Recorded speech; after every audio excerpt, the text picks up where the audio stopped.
Hey folks, I'm Craig Lipinski. I'm Seth Castellum. And you're listening to episode 24 of Ludowave Radio, the smooth sounds of video game talk. And I don't think I've been on the show for a month, maybe? It's been a while. Well, we've only done one episode in your absence. Abscess. No, absence. In my abscess tooth.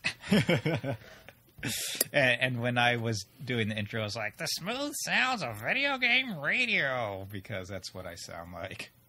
It is. That was a good imitation of yourself. Thank you. I people tell me that I do a very good imitation of myself. It was excellent. Yeah, I got married. It was pretty good. I think it was, easily top 20 weddings I've ever been to. How many weddings have you been to? Been to a lot. Did I go? To my wedding, you did not go to my wedding. No. Okay. I was about to say if I did, I don't remember. It was very small. We didn't actually have a lot of people there, and then quite a few people we invited didn't come. Like half my family didn't come. My mom didn't come. I mean, they did an RSVP though, right? And it wasn't like you had a bunch of leftover food or anything. My mom RSVP'd but didn't come. But yeah, most other people, they did an RSVP. No, they just ignored the invitation altogether. Huh. I had to go chasing them down. So yeah, I remember that. Yeah. But it was a really good wedding. We got married outside in the park, and the ceremony was like 5 minutes. It was like wham bam. State of Rhode Island says you're married now. It's good. Rhode Island? Yeah. So I live right on the border of Rhode Island. Okay.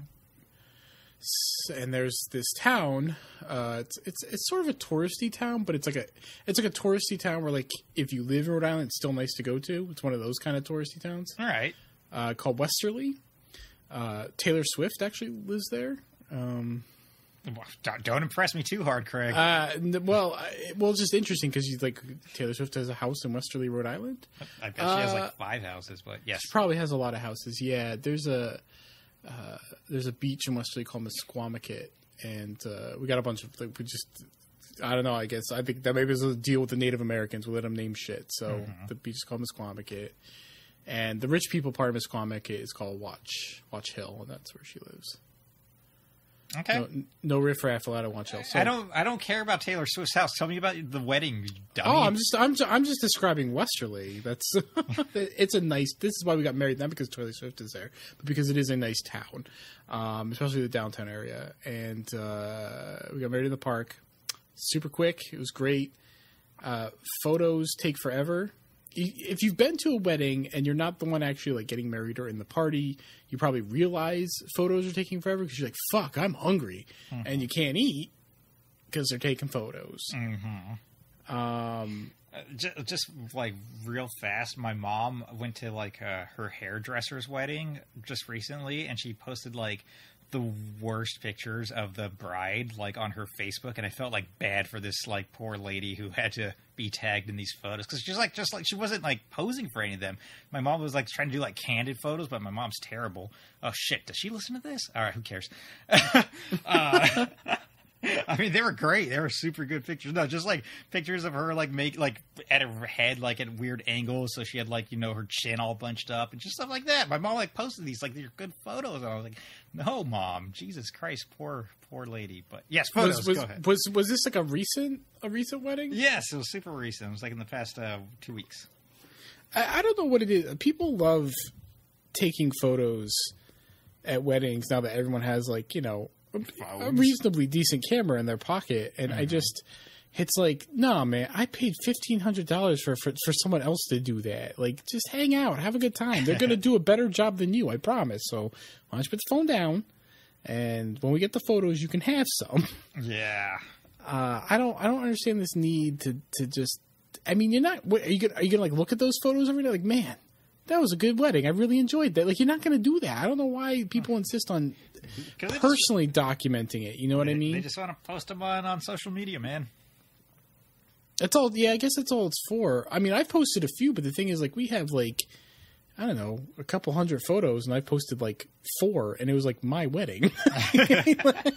I paid for them. Yeah, no, I don't get that. And even like, it's worse when you go to like a wedding and they have them out during the ceremony. When they have what out during the ceremony? Their phones. When people have like, their phones out. Right. I think it's getting, at least that part is getting less and less common. Like our officiant was like, no phones, don't do that. So nobody did, thank goodness. But what kind of officiant does a godless heathen such as yourself have at your wedding? Just someone who's, I mean, I don't think Rhode Island has justice of the peace, but it's just someone who can do, I don't know, can do that in a legal capacity. All right. There was, there's no religious overtones in our vows or anything. Our vows were kind of cool because they were joint. So like we didn't recite like the same lines to each other. Mm-hmm. She would ask us like questions, and then we would reply in unison, like we will or we do. And that was, I kind of like that idea of doing them together. Yeah, I like that too. It's nice. It's nice. It's also quicker. So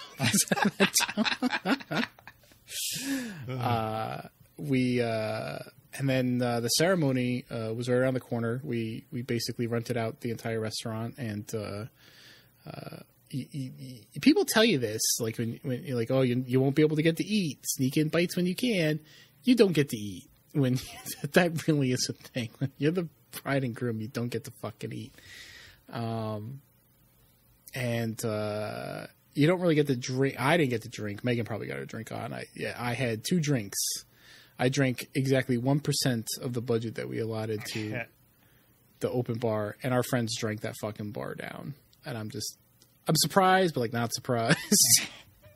People love getting shit-faced at weddings.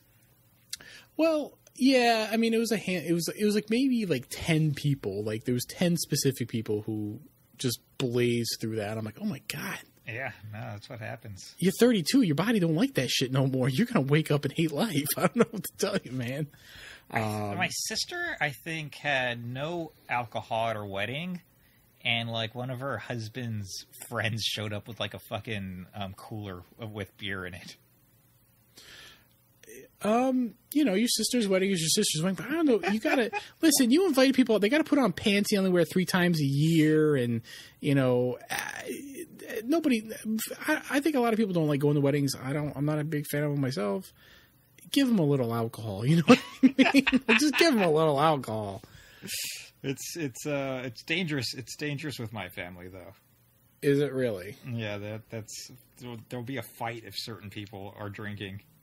Oh, no, it was just a dance party at my wedding, which is good. That's how people use their alcohol. So I can't complain too much that they blew through that open bar, but right.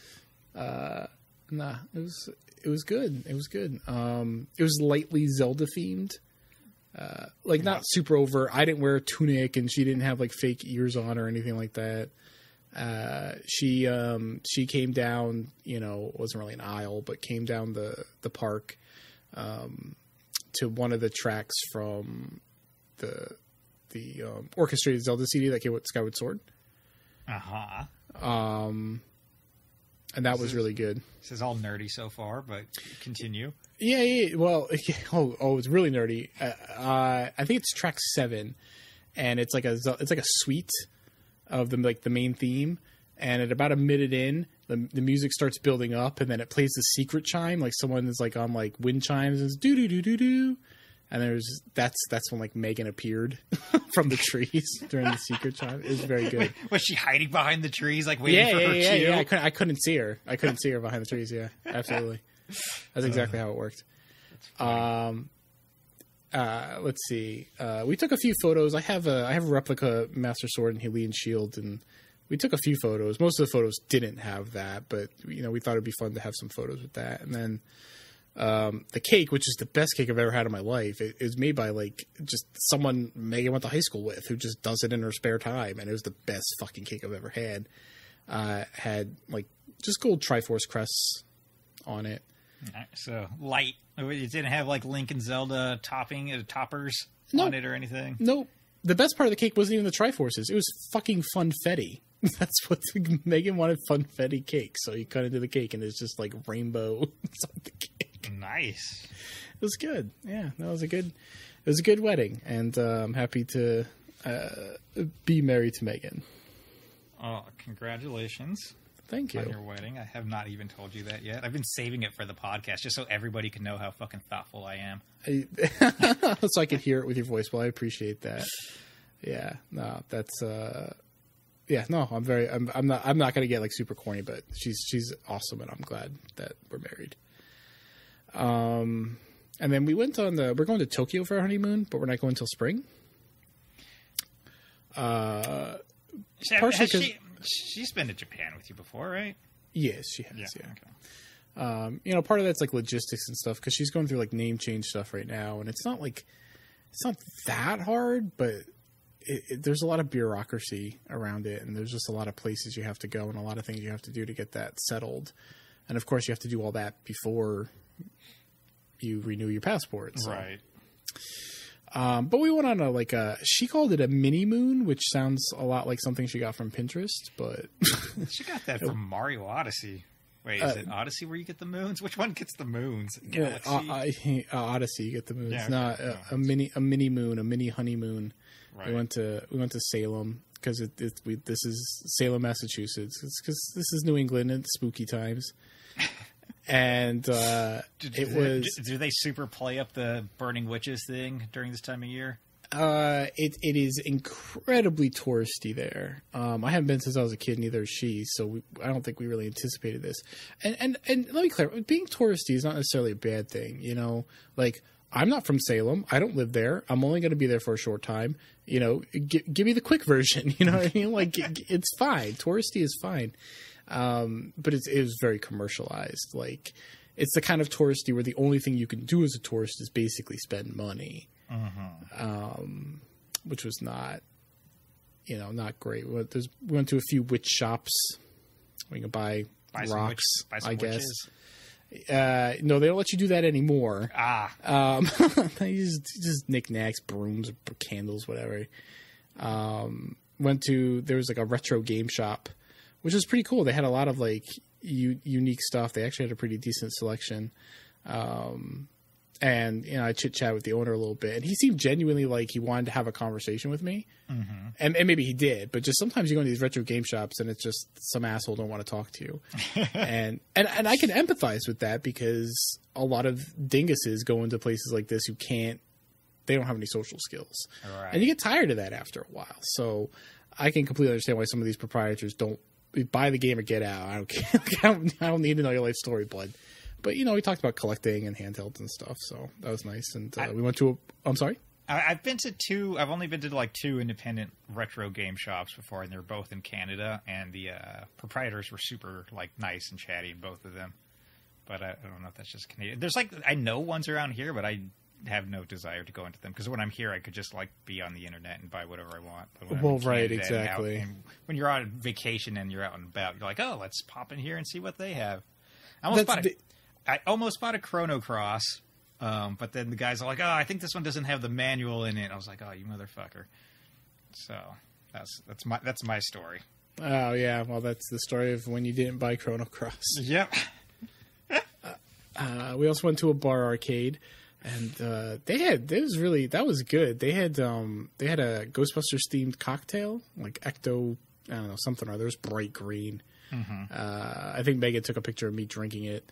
And I'm sure I posted it, and that was fucking good. I don't know what was in that, but it was amazing. They just cracked open a glow stick. I just dumped it in there. I have cancer now. And they had like house-made like tater tots in the shape of Tetris pieces.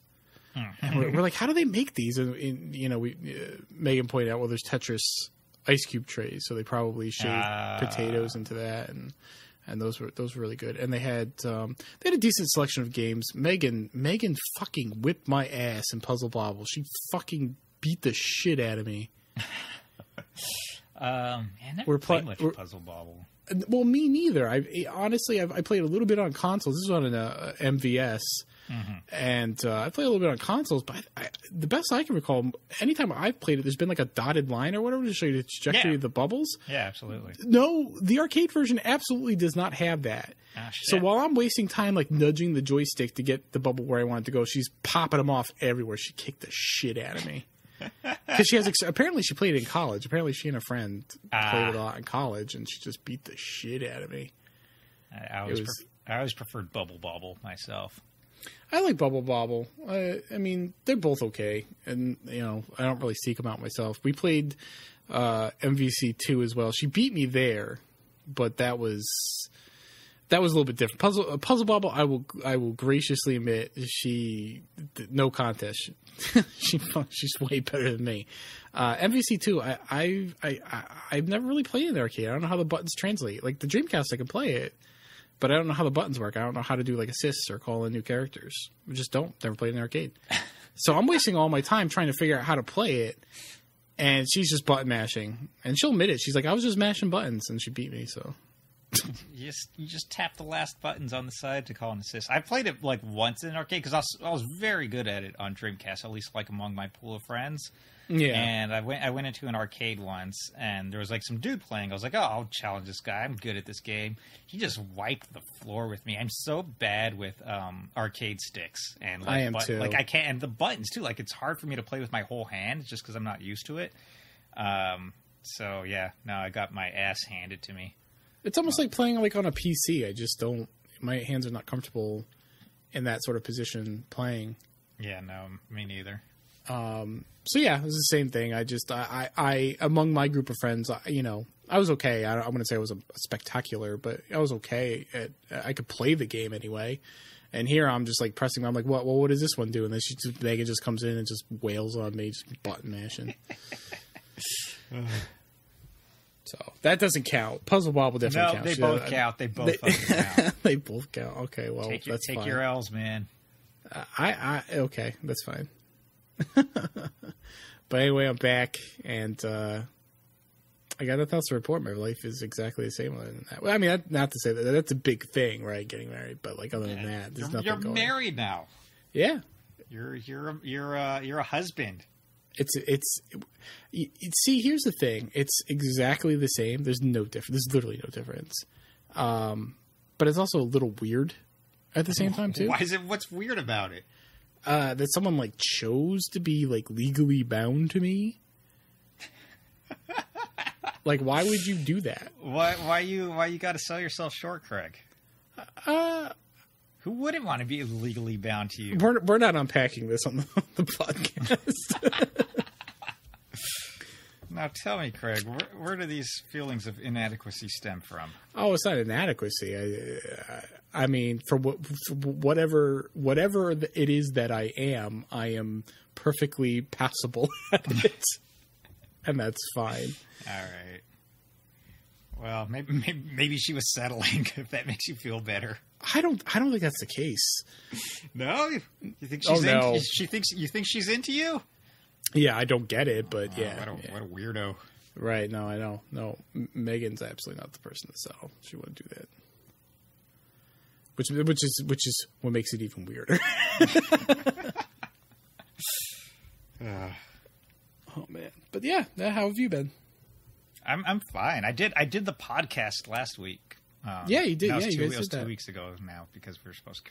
That was cool. I liked it. I liked being the Craig. But you fixed a problem for us. Me and Chris had a problem fairly early on-ish. No, like an hour into the podcast, where like just Skype just fucked up, and when there's only two people recording, like two people can't just carry on the conversation until the other person comes back. And the new way we record, we can't easily, just like stop the recording and come back, because we record separate tracks now so that people can actually understand everybody who's talking. So you fixed that one for us, right?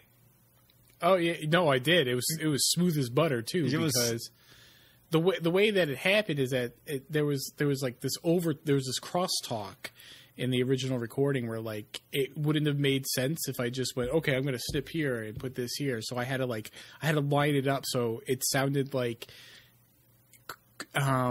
Chris. I think it was Chris asking you to repeat yourself. Mm-hmm. and so you did. And it doesn't, if you didn't know that there was like 5 minutes of like trying to figure out Skype in between that, you wouldn't know. It just sounds like Chris didn't quite catch what you said and you repeated yourself. All right, so that's the one you fixed. And we had an even bigger problem that we didn't even tell you about. Oh. So when we first started recording, Chris is like, my computer's telling me that I have low memory. I got like a gig something left. That's probably enough. So we're recording, and then partway into the news, all of a sudden Chris goes, wait, hold up. My Audacity stopped recording. I'm like, what? And he's like, yeah, hold on. So then we like just both stop, and he's trying to figure out. He's like, man, this thing's just frozen. Audacity's not doing anything. I think we lost everything. I was like, oh no. So I immediately like start getting on the computer to figure out like if Audacity. Oh my God, how long did this go on for? Oh, it was a while. It was a big thing. So I and had to like. And is that in the podcast? No, we were able to edit out most. Like we like came together and fixed it. But yeah, like I was like looking up if Audacity keeps temporary files and stuff, and luckily it does. So we were able to pull like the temporary file of what he had so far, and then he was looking. He's like, "Oh yeah, my hard drive's shot. There's like no more disk space." So he's like going through and like trying to delete things, and then I'm like trying to be like, "Make sure you fucking save that temporary file to a more permanent place." And he's got like 8,000 photos of Smokey or something. Well, apparently he had like some 20 gig Kickstarter game on there that he's never played in his entire life. So amazing. Yeah, so that had to go, and luckily we were able to figure it all out and get back together. But man, I was worried that we lost like an hour and a half of recording at that point because we were almost done with the news when that happened. Yeah, I worry that my computer is going to do that because my computer is, not so hot these days. I mean, I reformatted it and it's running a lot better than it was before that, but I don't trust it. Mm-hmm. And that's kind of like a problem with our, like one of the setbacks of the new way of recording is that like now we have 3 times the chance of like just losing everything if one of our computers fucks up. That is true. Because if we lose one track, that's everything gone. No, that's true. But on the other hand, like, I don't think we can go back to that old way. The sound quality is just way better. Oh, yeah. No, it's way, way better here. It's worth it. It's worth it if we lose an episode along the way somewhere. Right. Otherwise, I've not been up to jack shit, man. No kidding. I did all the stuff before mine and Chris's episode. I had stuff to talk about then, but, like, with him, he's like, I don't know anything about music because I went to concerts and stuff. So I was like, all right, thanks, Chris. So, nope, nothing. Nothing good. Yeah, last time he was here, we were hanging out and we were drinking, and he was telling me, literally, he doesn't know anything about music. He didn't know who the presidents were. How do you not know who like, everybody knows Peaches. That's what I'm saying. He doesn't know Peaches. Okay. Oh, that's weird. He might if he heard it. I mean, it's not like me humming a few bars is really going to do Peaches justice. But... I mean, off the top of his head, he didn't know who the presidents were. He didn't know what peaches were. But they come from a can. They were put there by a man. Exactly. I that's baffling to me. But yeah, no, he told me he like never listens to any music of any kind. So. Yep. Hey, to each their own. That's out of this world to me. It's crazy. Like, yeah, no. How do we? What do we do after we like do this banter in the beginning? Well, we talk about games we've been playing. All right. This is why you need me. You need me to steer this ship. I do. I literally forget our format every single time we record. That's okay. So I've been playing actually a number of things. I hope you indulge me because I'm actually going to actually get into some of these things. That's fine. So Megan is really... As long as there's no Destiny 2 talk. There isn't. Okay, good. We're good. Man, you really have a burning hatred for that game. I can only listen to it so many times. Yeah, no, that's true. I mean, I imagine some of I know some of our listeners play it, so it's maybe more for them. You got to remember there's a handful of people who listen to this show. Our listener, I was looking at our listeners for episodes like 2 weeks ago, and then again like this week, and all our episodes shot up like 30 to 50 listens a piece, which is weird because normally it does not happen at all. Like all of our episodes are well over 200 listens now, which was not the case before. That's good. Maybe people are listening. That's great. And if you're listening to it, usually we make this plea at the end of the show. By the time you shut it off, please review us in iTunes, preferably iTunes. That's the one people, or Apple Podcasts, whatever we call it now. That's the one a lot of people use. If you have access to that, please review Ludowave Radio. Take a couple of minutes, and we would greatly appreciate it. So anyway, let's talk about some video games on this video game podcast. Please. Megan is really looking forward to Fallout 76. Maybe a little less so now that the Xbox beta has been out, and she's read a few things about it, and I've read a few things about it, so we're kind of like, don't know. Because we were both open to the idea. We both like Bethesda's Fallout, and we were open to the idea of a multiplayer one. It just seems like, from what we're reading, what Bethesda did may not be the right way to do it. We'll find out, I guess. What? I don't even know. I haven't been following this game at all. So what specifically is not sounding so hot? Okay, so you haven't been following the game at all. So like it's in the Fallout universe, all the vaults where people lived when the bombs dropped. Not everyone, but some. Almost all of them had some kind of experiment. Vault Tech was running experiments. And that's one of the fun things about playing the games is when you come across a vault, you can sort of suss out what the experiment was in that vault. Right. I've played a couple Fallout games. Oh, you have? Okay, good. So a Vault 76 was a reclamation vault. I guess their job is to go out, I think 20 years after the bombs dropped to start rebuilding society. And knowing that Fallout 4 takes place 200 years after the war, and society is still a shithole, and no one has swept anything, they did a bad job. So it takes place in West Virginia, and what I understand, a map that's I think I read 4 times the size of Fallout 4. Jeez. And you do Bethesda-ish quests. But the thing is that there are no NPC humans. Zero. They're all either bad guys like ghouls or super mutants. The only friendly NPCs, as is my understanding, are robots. So is it just robots giving you the quests then, or what? Oh, well, it seems like there's also holotapes and stuff. Okay. Yeah, computer terminals. So it seems like maybe stuff comes from that. There seems to be a primary quest. I think it's tied to the Vault Overseer and following them or doing something for them. I'm not 100% clear on that. But that's weird to me. I don't really play Bethesda Fallout games for the story. I don't think they're particularly strong. I play them to explore and to loot, and in the case of Fallout 4, to build. I like even though the building system is a piece of shit, I like playing it. It's cathartic for me. And Fallout 76 has those things. It has exploring and looting and building. But you still kind of need, even though the other things kind of suck, you still kind of need them there. They flesh out the rest of the game. And just not having humans, that makes the game just feel kind of empty. Now, it's supposedly, it's ostensibly filled by player humans. It's a live services game, and I think, though, there are only I think I read something like 24 other players in the game world with you at any given time. What?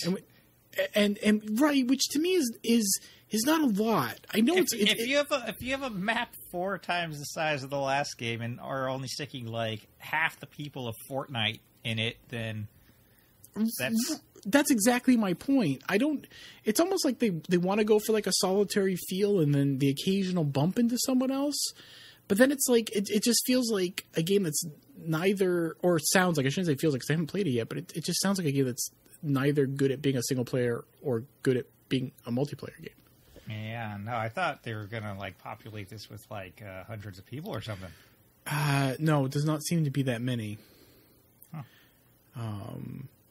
So I don't know. And there's also the aspect of impermanence, because this is all match made in the background and it's all instant. So when you build stuff, it doesn't stay there.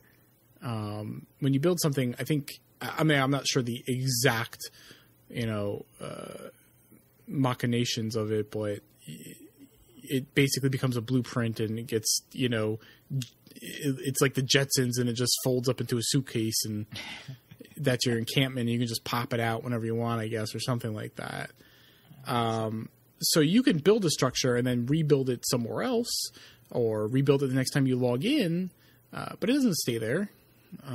These are not permanent servers. It's not like WoW or anything like that. So, like, not having a permanent... dumb so far. Yeah, see, a lot of it seems like a good idea. It seems like it could work if you have enough people and a level of permanence, like an affectation on the world. You know, if your job is to go out and, like, help rebuild society, but the best you can do is, like, a tent in a suitcase, is like, that's not... I don't know how that's supposed to work. Yeah. That doesn't sound that good to me. It doesn't sound like you're having an effect on the game world. So, you know, I mean, we've already pre-ordered it and paid it off. So, cause she, you know, she wants to play it either way. So I'll still give it a shot, but I mean, I'm not, it doesn't sound great, man. No, I thought it was going to be more MMO-ish. You know, and it's got PvP, so you can be ganked, but like, so like the Reaper, did you play Fallout 4? No, I played 3 in New Vegas. Okay. So, 4, like 3 New Vegas, you can just pick up all sorts of junk. Right. You can pick up a broom if you want. But the junk has purpose. So you can be broken down and then used to rebuild your settlements. Which, to me, like, is a really cool, like, I don't know, narrative way to get you to have, like, a building system in the game. Because it's, you know, it's the apocalypse. You're helping rebuild Boston. And so you break down... Basically, anything you find can be broken down into raw materials. And, shit, I forgot where I was going with this. And then you could use those materials to do something. Right, okay, now I remember where I was going with this. So, like, when you're carrying the junk on your character and you get ganked, only your junk can be taken? Not, like, your weapons and stuff? Right. And so that doesn't sound like and then you could just like respawn. So it doesn't sound like there's a huge repercussion for you. It's like it sounds more like an annoyance. Can you like party up with people in any yes. meaningful way? Yeah, you can party up, and it seems like that's actually a very easy thing to do. Okay. Whereas comparing it to something like Destiny, it's there's a bit more of a song and dance to it. But apparently you can use like emotes and gestures to sort of communicate that you want to do that. Which is useful. But if the person who ganked you, they become wanted, and now everyone else, all, 7 people playing or whatever the fuck, they now know that this person is a murderer, and they'll get a bounty. They'll collect a bounty if you kill him. So, but I don't know. The repercussions either way for either party don't seem that really severe. I wouldn't want them to be so, like, if someone just ganked me, I want to like lose all my stuff. That doesn't sound very fun. Right. So it's like they got to balance the idea of having fun with consequences, and it's just it doesn't sound like either. It doesn't sound consequential or fun. Yeah, sounds like they should have worked on that PvP a little more, because it sounds almost pointless right now. It does. So yeah, that's anyway. So Megan's really looking forward to that. We'll get to actually what I play, because I did not play Fallout 76. The beta is not out on PS4 yet. Xbox got it first. So Megan, in her hype, started replaying Fallout 4, and because I'm too lazy to take out the disc, I'm replaying Fallout 4. And I'm not just replaying. I'm playing my old save file, because she did way more in that game. I'm sure she didn't do everything, especially considering at some point there's branching factions. There's competing factions you side with, so she couldn't do some of that stuff. But she did a lot in that game. She did a lot. She's like level 100. I don't know. She played the shit out of that game. Yeah. And I started revisiting it, and there was a Far Harbor DLC, some island, some Maine. The state of Maine. There's an island off the state of Maine, Far Harbor, in this game. I don't know if that's a real place. It's based on it. It's very New England-y. And you live on that coast. How do you not know if there's an island out there? I don't fucking go to Maine. What's wrong with Maine? Like Maine and New Hampshire and Vermont are just woods. and moose. Sounds pretty. Yeah, it's pretty. I'll give you that, but I'm not gonna drive 4 hours just to look at the fucking woods. Yeah, that's fair enough. So there's this island of Far Harbor, and it introduces like new enemy types and new settlements that you can build and new quests, and it's pretty sizable. And I really didn't do anything with it when it came out. It came out and it had like these had unique lighting effects that the main game didn't have, because as you're trapezing through like these evergreen woods, it has like this unique like dappling light streaking effect of the sunlight coming through the evergreen trees. And boy, howdy, does that run like shit on the PS4. It turns that game into a fucking slideshow. And so it's very frustrating. I mean, not that Bethesda games run super well on consoles in the first place, but Far Harbor runs like absolute shit on the PS4. So I'm like struggling through it. It's like hurting my eyes sometimes. The frame rate is so bad. Shit, that's why you need a PS4 Pro.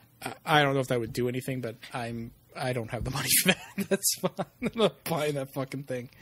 But I'm still playing it. I'm still liking it. I remember why I enjoyed that game. I like the loop of just dungeon crawling and collecting junk and then working on my settlements. I like that a lot. It's therapeutic. I've also been playing. I played The World Ends With You Final Remix on the Switch. How is that game, Craig? So that does not sound like a good opening. No, we're not really leading into this conversation on a positive note. No, so the DS game is my favorite DS game. And as someone who owns coming up on 300 games, I think that says something. It's a great game. I'm sure most of our listeners are familiar with it by now, but it's a Square Enix JRPG. It's a modern JRPG. It takes place in modern times in Shibuya in Tokyo. It has a very vibrant art style. It's got dope music. It's got a great like pop electronic Japanese soundtrack. And it's got a unique battle system. Your party has 2 members in it, and you control both of them at the same time. On different screens. On different screens. One character on the touch screen with touch controls, and one on the top screen with buttons. And it's a little challenging to get a hang of, but it's really cool. It's a really unique game, and I think it's fantastic. The Switch version is. It's a great game that I can't recommend. It doesn't obviously have 2 screens. It seems like it was built to be played in handheld mode, and then like shoehorned for console or tabletop, but none of them work very well. In handheld mode, you can't use the buttons at all. On the DS, you could at least use like the D-pad and stuff to like, navigate. Wait, so you can't even move around with the buttons? Nope, you got to use your dumb, fat, greasy, oily finger to move around. I'm already hating this. Right, and it's awkward because it's such a it's not a big system, but it's big enough to where like using it like a tablet is not, especially when you have like the Joy-Cons on, is not convenient. But you can't pop the Joy-Cons off because then it thinks it's in tabletop mode, and that's a completely different control scheme. So you can't pop them off and then use it like a tablet, which would be very convenient. That's not great. No. And you kind of control the other character at the same time, but it's just tippy taps on the touchscreen, which just doesn't feel as good. Like having those characters on not just 2 different screens, but having 2 different control inputs really made it distinct. It made it really feel like you were controlling 2 different characters. Man, I just paid attention to the touchscreen and mashed on the plus pad for the other character. I did that when I wanted to blast. If I wanted to blast through a battle, yeah, I did that too. There's also, part of the battle system is this thing called the light puck, where when you're doing moves, it passes the light puck between the screens to the different characters, and as that builds up, you can do special moves. And there aren't 2 screens to pass it between. It just sort of moves a centimeter across the screen to the other character. It doesn't do anything. I was hoping they would find some way to adapt this. I mean, it's not inconceivable that you could use the touchscreen and like the D-pad or something at the same time. it may be a little clumsy on the Switch, but because of the size of the system, but it was also a little clumsy on the DS too, to be honest. And not having a stylus, the touch controls are just, using your finger for that is just for like an action game. It's just not preferable, man. Is that about getting like a capacitive stylus or something? I have not thought about it, but that is an option. And then when you're playing on tabletop or TV mode, it uses the motion and the Joy-Con, the pointer, the fake pointer, and for what? Motion. For moving around and attacking. Why? And stuff in place. Because how else would you do it? Oh my god, I'm mad. But seriously though, I get it. Like how else would you translate those kinds of attacks that are based on swiping and tapping and drawing lines and stuff? Like you can move around with the analog stick at least, right? Or the D-pad, right? I can't confirm that because I haven't tried it, but I don't know. And if you could, why the fuck can't you do it in handheld mode then? I mean, it sounds to me like they should have just done this with like a split Joy-Con system, or like for at least TV or tabletop mode, where like you control one character with like the left Joy-Con buttons and like the other character with motions with the right. Yeah, that's a good point. I'm not sure what you do. I think I could have sworn I saw somewhere that there was some sort of cooperative function with two Joy-Cons, but I don't play on the TV, so I couldn't tell you. It just seems like it's largely based on the iPad version, rather than being its own unique. I mean, I'm sure it took some effort to put in those motion and pointer controls. I don't dismiss that, but otherwise the basis for this seems to be the iPad version. And the Switch is not an iPad. Yeah. It shouldn't, I feel like the button should have been taken into account, not just in terms of movement, but also in terms of like controlling the other character. I don't know why you can't do that. I hate when companies like pull some stupid bullshit like not making a control scheme that will please people and be like, oh, well, people didn't buy the game. Well, here's the thing. I mean, yes and no. I agree with that. They should have packed in more options here simply because you're talking about a game that was designed to be played in a completely different manner. I say no only because the first game can be awkward to play. It is awkward to play when you first start. And I know people that don't like the game outright because they don't like the controls. So, sometimes forcing a unique control scheme on someone can be unpleasant, but then, work out in the end because it's still, it's still a control scheme that works. But it doesn't sound like this works. No, because they took something unique, something built around a completely different system, and just really didn't put in the effort to translating that to a completely different system. Yeah, no, that's what I'm talking about, man. They need to make it feel. They do. In this case, they do. Right. Yeah, I agree. There should be some options or something there. I mean, it looks beautiful. It updates nicely. Those sprites are crisp and bold and colorful. The music sounds great. There's a new remix soundtrack, and you can toggle between them. The remix is on by default, but you can go back to the original soundtrack. So there's some new music. It sounds great. And it's an excellent game, but this is not. I don't think this is the way to play it. Sadly, are you going to play through far enough to check out the new content at the end of the game? I want to. Yeah, so that's the other thing that's in the Switch version. That there's new content that was teased on the iPad version that came out years ago. Mm-hmm. I want to, but I don't know if I am. I'm just being honest. That says a lot when it's like your favorite DS game and you don't even want to put in the effort to play through it to get to the new stuff. Right. It's not awful. To be clear, some of the review scores I've been seeing are like towards the low end are 6s and sometimes they're 7s, and I think that's basically where it's at. This is a very good game, and this is not this is a workable way to play this game. It's not impossible. It's not god awful, but it's just not the right way. So, yeah, it's unfortunate. I've also been playing Luigi's Mansion on the 3DS. Did you get this? No. No. So, when Luigi's Mansion first came out on the GameCube, when the GameCube launched, it was around the time Seth and I were posting on the IGN message boards. That's how we met. and that's how we. I presume you discuss video games. I know I did. Yeah, absolutely. There's a lot of disappointment about Luigi's Mansion. People were very vocal that this was not a Mario game; it was a Luigi game, and that's softened over time. It's become sort of a cult favorite. It's kind of like Majora's Mask, like they're just these games where like in the moment you're disappointed because, the general people are disappointed because it's not what they wanted, but as time has gone on, they realize, wow, these are actually good games in their own right. Yeah, once they could accept it on their own and differentiate it from whatever their expectations were, then they're into it. Absolutely. Luigi's Mansion is one of those, and I liked it from the get. I mean, I too was disappointed that there wasn't a Mario game.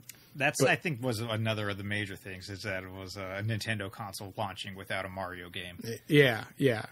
So I was disappointed it wasn't a Mario game, but I accepted it for what it was, and I enjoyed it. But I'm replaying it on the 3DS, and I gotta say, it's fucking amazing. Like it's honestly the Luigi game on GameCube that no one wanted has aged better than the Mario game that everyone wanted. I remember I did a review for the GameCube version for TV and Lust for the website. Yep. And it would, replaying that game, it was fucking good.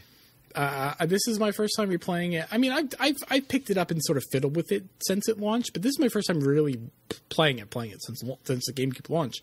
Mm-hmm. It's so good. It's a really strong game. If you got a 3DS and you've never played this game, or you have and you liked, it is worth. Honestly, here's what it's probably going to end up on my top 10 games of the year. You're really enjoying that 2001 GameCube game, huh? It is aged very, very well. It's a very good game, and it looks good in 3D, and the control enhancements are really good. It's a good game. How do they handle the pressure sensitive water stuff and I guess vacuum too, that the GameCube version had because of the trigger buttons, the analog triggers? What was pressure sensitive about that? Like, you could shoot out the water at different frequencies at different. I don't even know if you would need to not do it at full blast. Now that I think about it, so I don't think. The elements just blast out. Right. They just wanted to use that digital click, I guess. They did. Yeah, no, it just comes out. Okay. Great game, though. Great game. Is there any new content in it? Well, I know there's the co-op and stuff. Yeah, there's Gooigi, which is the greatest fucking thing of all time. Yes, the green gelatinous, featureless Luigi co-op character is Gooigi. Well, how come that shit didn't take off? I want to take Luigi over Bowsette. Gooigi, it's so good. I'm here for Gooigi, man. I haven't played any of that stuff, but great game. If I'm playing multiplayer, I want to be Gooigi. Yeah, why would you want to be regular Luigi? No, yeah, he sucks. The Sarah Plain and Tall of Luigi's. And the last game I've been playing is Nintendo's new mobile game, Dragalia Lost. And I get the impression you're not really interested in mobile games, Seth. Is that? I've played. I've given a chance to all the Nintendo ones except for Dragalia Lost. I downloaded it with full intentions of playing it, and just have not found any time where I want to sit down and play it. But I mean, there's a few I've played here and there. Of all of them, it could go either way, but I if you were to get sucked into one, I think it would be this one. I promised Hugh that I would play it because he's hey, if you're playing this game, let me, except with his New Zealand accent, he's like, let me know if you're playing this game. That's it sounds a little bit like that. He doesn't sound like that in person, but we'll get some fizzy drink and play. Yeah, no, I told him I would, and then I haven't played it, and I feel bad. Sorry, Hugh.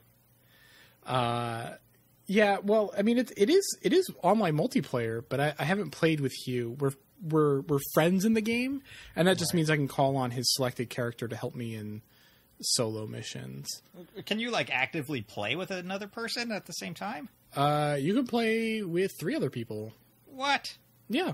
So Dragalia Lost is an action RPG. It is a dungeon crawler.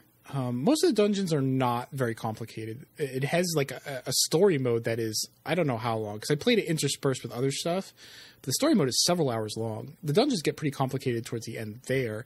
But the dungeons generally aren't super complicated. Are they fixed? They're not randomized or anything? That's correct. Okay. You play in portrait mode with your phone. You can play with one hand. You can eat a cheeseburger, as Miyamoto might point out, while you're playing the game. You just put your thumb down and just pull in a direction that you want to run in. You can put your thumb wherever. That becomes the new center. And you can tap anywhere on the screen to attack the closest enemy. You can swipe really quickly to tuck and roll. You have several abilities. Some of the abilities are intrinsic to your character. Some of them can be intrinsic to the weapon you have equipped. And you can also transform into a dragon. You can equip a dragon and transform into a dragon and beat the shit out of stuff. What is the gameplay? Since it's like 4 play, is it like oh god, what are those stupid Midway games that I can't think of the name of? A Gauntlet? Gauntlet, is it like Gauntlet or what? It's a little like that. It reminds me a bit more of like a very simplified like phone Secret of Mana. Okay. So your party consists of 4 people.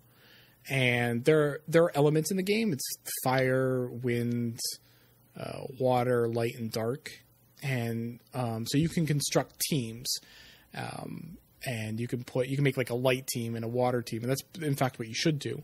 And you can equip each character with a weapon, a worm print, and worm prints are basically collectible cards that offer buffs to the character that has them equipped, and a dragon. Everything adds to the characters. All those things add to the character's overall offense and HP and their might. And might is just a measure of how powerful the team is. So every team will show like a collective might, and different missions and different difficulty levels of missions are gatekept by might. It's sounding a lot like Pokemon Quest on Switch. I only played a little bit of that. Yeah, the teams you make like have an overall power level, and the levels that you can play are based on that. I see. Yep. So it's like that.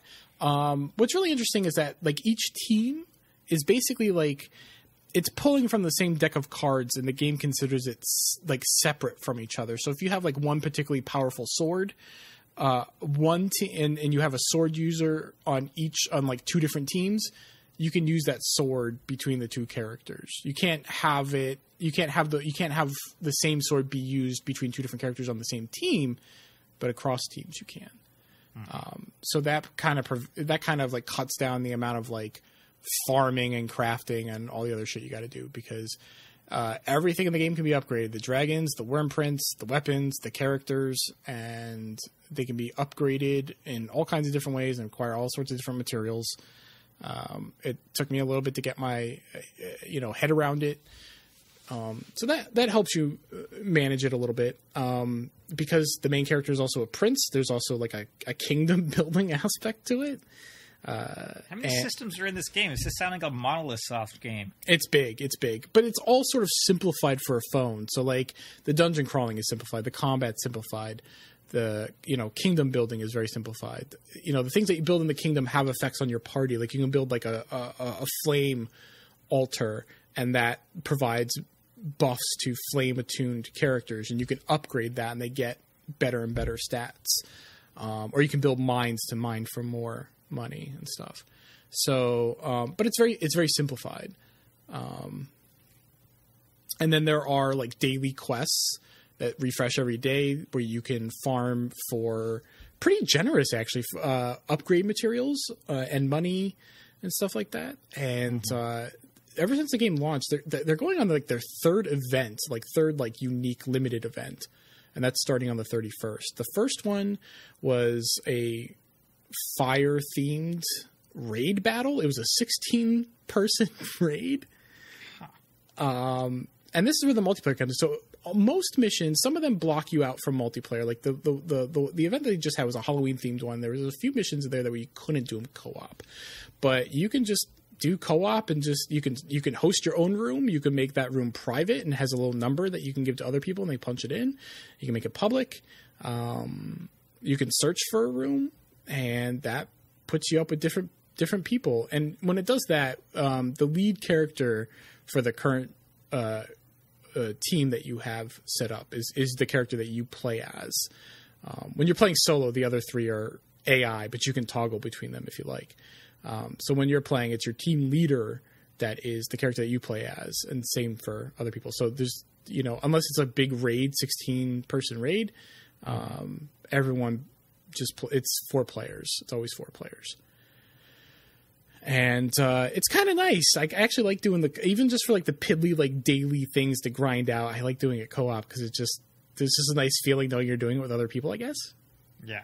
And then there's all sorts of like in-game communications that you can blast out. And so, at the end of a battle, and people are really nice. Like most people are like, say good job or thanks at the end of a battle. My favorite one is like this is the one that says nice, but it's like this really gruff warrior guy. And he's like, nice. This is really, really good.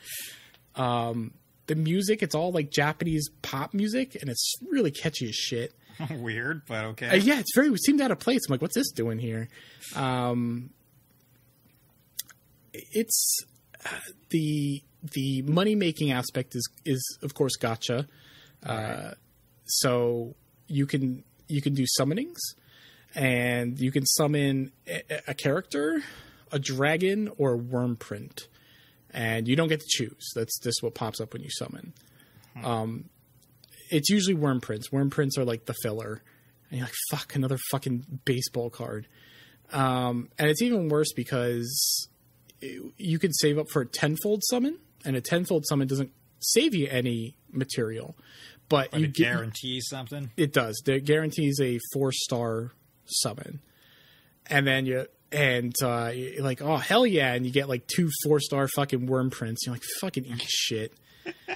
And it builds you up. The best part is it builds you up too. So the summoning animation, it happens at a fountain, and there's like a cleric standing at the fountain, and it's got this really upbeat pop music playing, and the cleric summons this jet of water out of the fountain, and it shoots up into the sky. And the sky, there's a magical crest that appears where the water shoots up, and if it's blue, the crest is blue, tough shit, you're getting 3 stars or lower. But then it'll turn gold. You'll see it blue and it'll go gold. You're like, fuck yeah, it's gold. And that means you're getting 4 stars.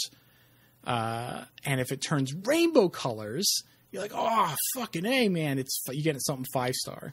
This is all sounding very manipulative. Oh, it's absolutely manipulative. That's why you watch it. Like, yeah, it's rainbow, and then all the little summons come down, and you watch them open up, and you're like, shit, I got a fucking 5-star worm print. Fuck you.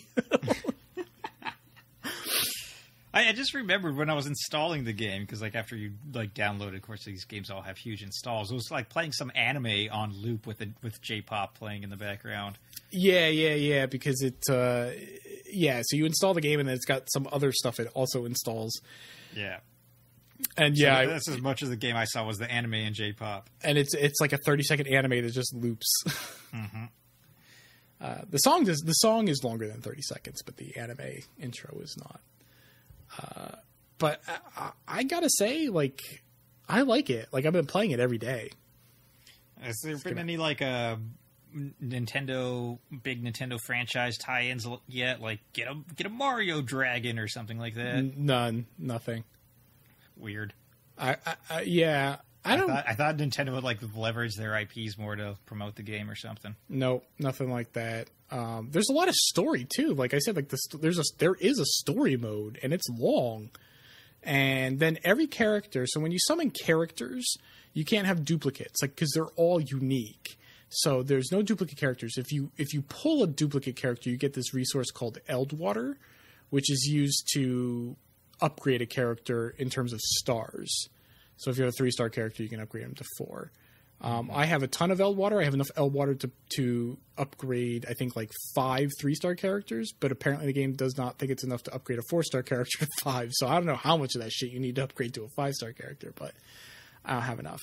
So you can't have duplicate characters because they're all unique and they all have their own stories. So when you summon one, you get a chapter for their story. And as you they don't have a skill tree. They have mana rings. So there's like a ring of skills and stuff and stat bonuses you can unlock. And then once you do that, you can move on to the next ring. And some of the nodes on the ring are actually new chapters in their story. And so every character has their own unique story. How many characters are there? You know what? Let me tell you. I don't know. I'll tell you how many I have right now. I'm just going to load it up. And you actually get rewards. You actually get the summoning resource for just watching the story. Actually, that's not true. You can start the story and then say skip and still get the resource. So that's what I do because I ain't got time for that shit. Like just ballpark amount of characters in the game because it's crazy that they're doing story. Like, and how long is the story for each one? Is there like an over? Well, there's no playing. It's all cutscene driven. No, it's just cutscene. Yeah, to be clear, I'm sorry. Yes, so the story. So yeah, I should have differentiated that. Yeah, there's a like a narrative campaign, but then each character has their own sort of like narrative, not interactive. Okay. They're just cutscenes. So you unlock a chapter, and then as you level them up, you unlock more. I have 40 characters. I don't have them all. I don't use them all. Some of these are fucking scrubs, but. You know, I got a couple waifus, you know, but I like it. It definitely has its hooks in me. I haven't spent any money on it. I might, but I actually find it enjoyable. It's not a good mobile game in the same way like Super Hexagon is a good mobile game.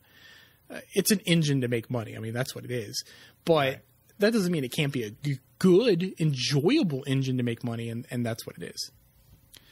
I'm fine with those games, like as long as it gives you enough where you're happy without spending money, then it's fine. Well, I mean, in terms of the resource they use for summoning is called Wormite, and in the beginning it definitely gives you a lot. I would say that it's a pretty regular occurrence that you can do a tenfold. So because I haven't done any single, I've only done single summons when I've gotten like a summoning ticket as a reward, because you can only do a single with that, but. I've only done tenfold summons because I'm patient. I can wait. I can just wait until I have enough. And I was doing them all the time in the beginning. It's starting to slow down now. But I think the trade-off in the game, at least for me, is that there are these events seemingly every, they last for like 10 days and then have a couple days in between them. Like I said, we're going on our third one here in just a few days. And there's all kinds of stuff that you can do and unlock in those, not necessarily characters. Well, that's not true. The first one actually gave you a character. There's a 4-star water character, and the way that one worked is you could use her in your party during the event, and if you used her on missions, you would level up her friendship, and if you maxed out her friendship before the event was over, you got to keep her. So right, this Halloween one, they had unique weapons that you could unlock, not through summons. They have Halloween characters you can get through summoning, but most people aren't going to get those. But like you had like unique weapons and stuff that you could unlock, and they were relatively easy to get. So they still give you stuff. I can already tell you that this game's going to bug me because if there's like limited chance characters and then each character has stories, I'm going to be like, I want to see the stories for all the characters, but now I can't because I haven't even played it from the beginning, gotten all these characters, and it's just going to drive me crazy. They're decently written too. I mean, it's not Shakespeare by any means, but 8.4 actually did the localization for this. And they did a pretty respectable, I mean, it's corny, JRPG shit, but it's done decently enough. All right. I'm going to check it out at some point. I have it downloaded and installed, and the huge download and everything on my phone. Might as well play it. I have been enjoying it. It's not available. It's actually not available in a lot of countries. I don't think it's available in Europe at all, and it's not in Canada. Yeah, it's only available in a few countries. I'm not sure why that is. Probably language. There's a lot of text in this game. Canada mandates everything has to be in French. So right, and the EU is the same way. I think you have to have multiple languages. There's a minimum to meet there. And there's a lot of text in this game, and it's also a live service. And like I said, there's events popping off all the time. And it's a lot of text to have in a lot of different languages. So I don't know what they're going to do about that. apparently it's very similar to the developer has a game in Japan called Grand Blue Fantasy, which is very popular there. I think you could play. I think it has an English translation. I think you could play it in English. Like if you're in Japan and your phone is set to English, it's English, but you can't. It's nowhere else, and you can't download it. It's not like in the U.S. App Store or anything. Right. And maybe just this developer just doesn't have the throughput to translate games in that many languages. I mean, there's the Grand Blue console spin-off game that I think's been confirmed for outside Japan. I think it's a matter of who's publishing it, because like if Nintendo was not publishing Dragalia Lost, I don't think we'd be seeing that. Right. Side Games has they made like huge bank off of Grand Blue though, right? So I think that at least the Japanese end is all funded by them. Yeah, I mean I don't know. I don't know. I mean, having money doesn't always translate to having the bandwidth to do something like that, but I don't know. True. Is that it? That's it.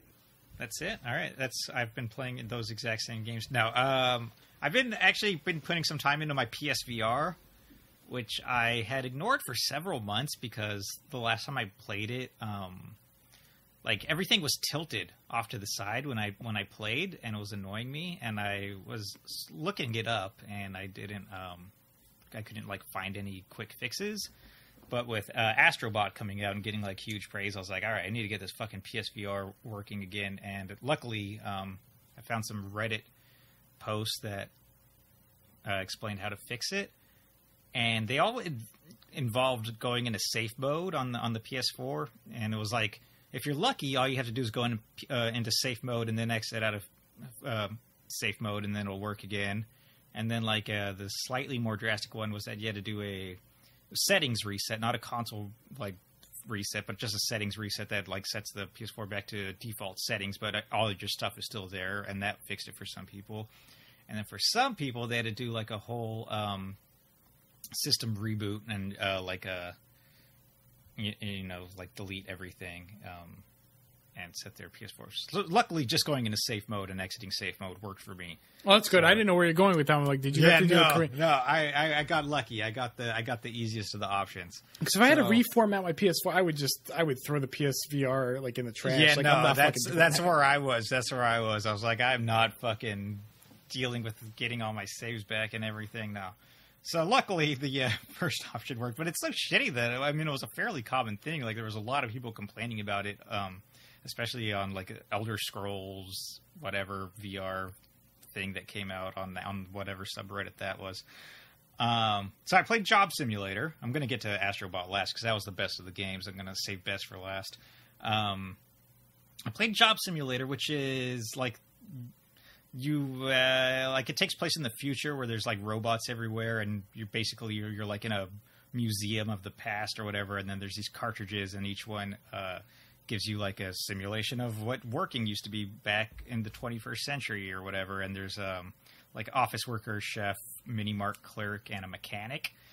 And it's not so much a game as it is like look at the cool stuff you could do in VR, because there's nothing to figure out so much. Like all your tasks are spelled out explicitly for you, so all you have to do is like follow along on a literal task board that's popped up, and like in the office work would be like type up a report, so you like got to plug in your computer and turn it on, and then the keyboard's just like a big old 0 and 1, so you just like mash away on the 0 and 1 and like type out a thing for you. And but it's like it's funny. The only saving grace is that it's like all comedy based, so like one of the guys will be like, hey, can you fix these financial reports, they don't look so great. So like you make up fake documents on how much money you're making, and then it prints out. It's like literally the book's on fire, like it's a cooked book and stuff like that. Or in the mini mart one, like you get robbed and the guy's like, give me the cheddar, and you open it up and there's literally cheddar cheese inside of the safe. And it's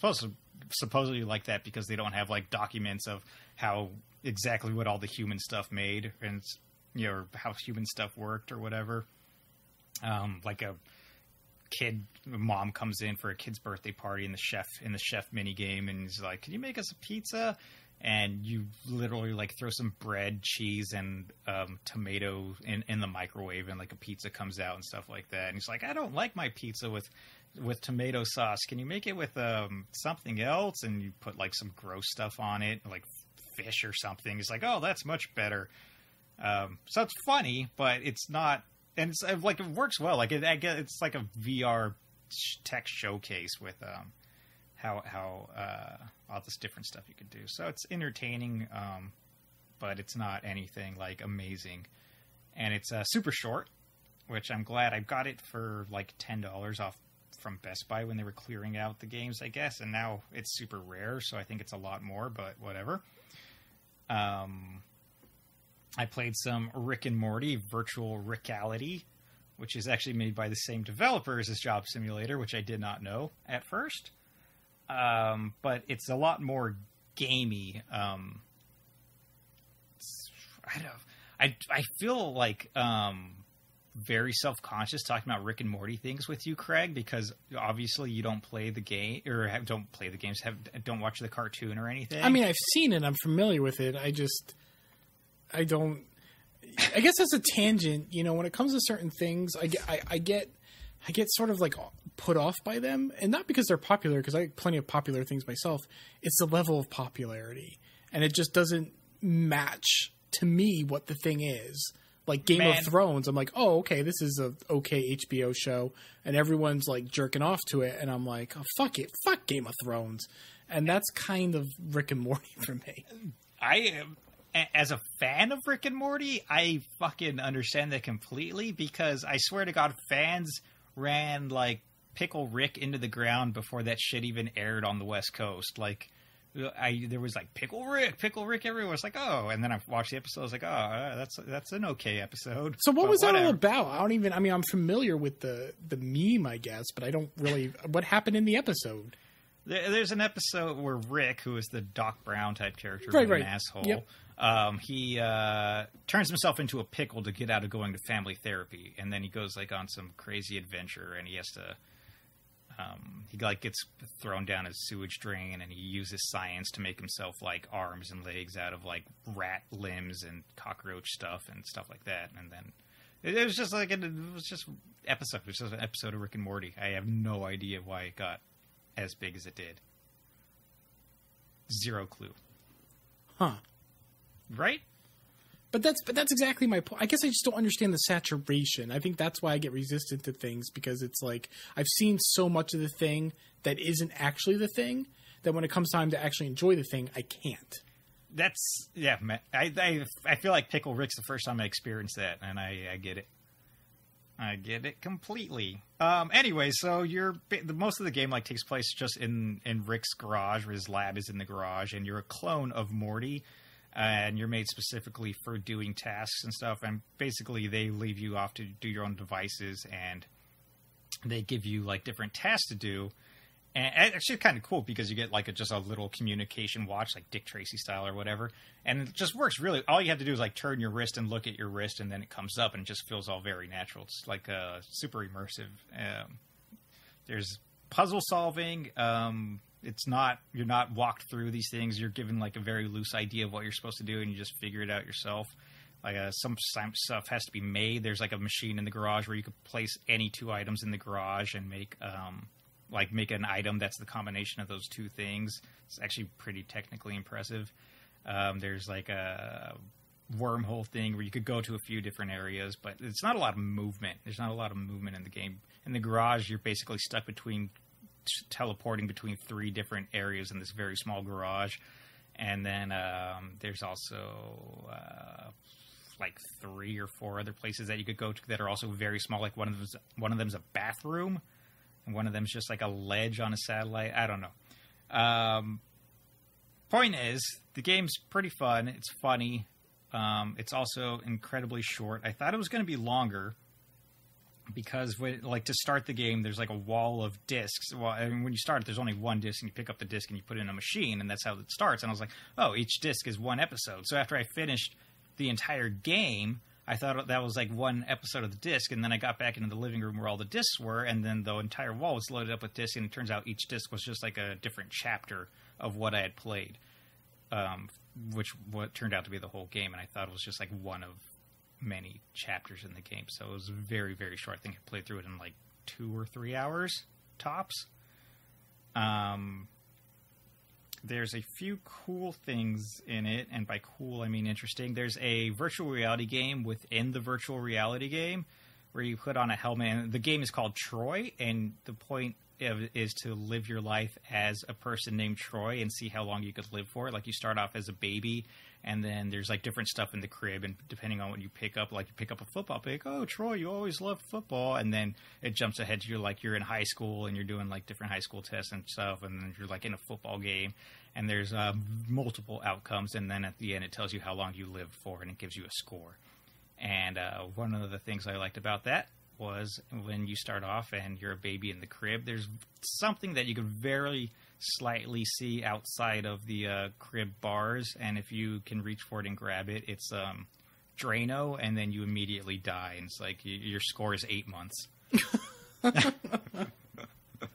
So I like that, and the whole Troy like game is done like cardboard. It looks like the entire thing is like everybody's cardboard. The houses are cardboard. Literally everything is cardboard. And one more thing, and this one drove me crazy because the game was so short. I figured I might as well get all the trophies in the game, right? Sure, why not?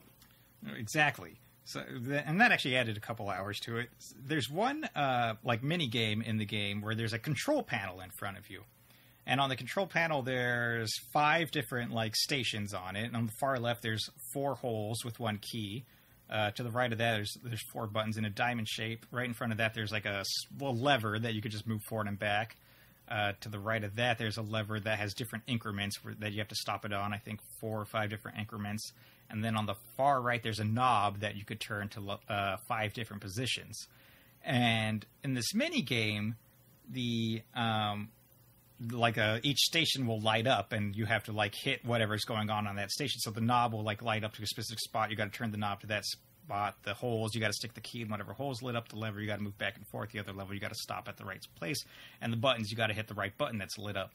And it just starts going like crazy fast, where there's like 2 or 3 of these things lit up, and you only have a few seconds to hit them. So your like arms are going around like a maniac trying to make sure all of this stuff is working. And the key one sucks in VR because it's hard to get it in the right slot, and you got to get a score of 100 consecutive fucking whatever's on this console in front of you to get one of the trophies.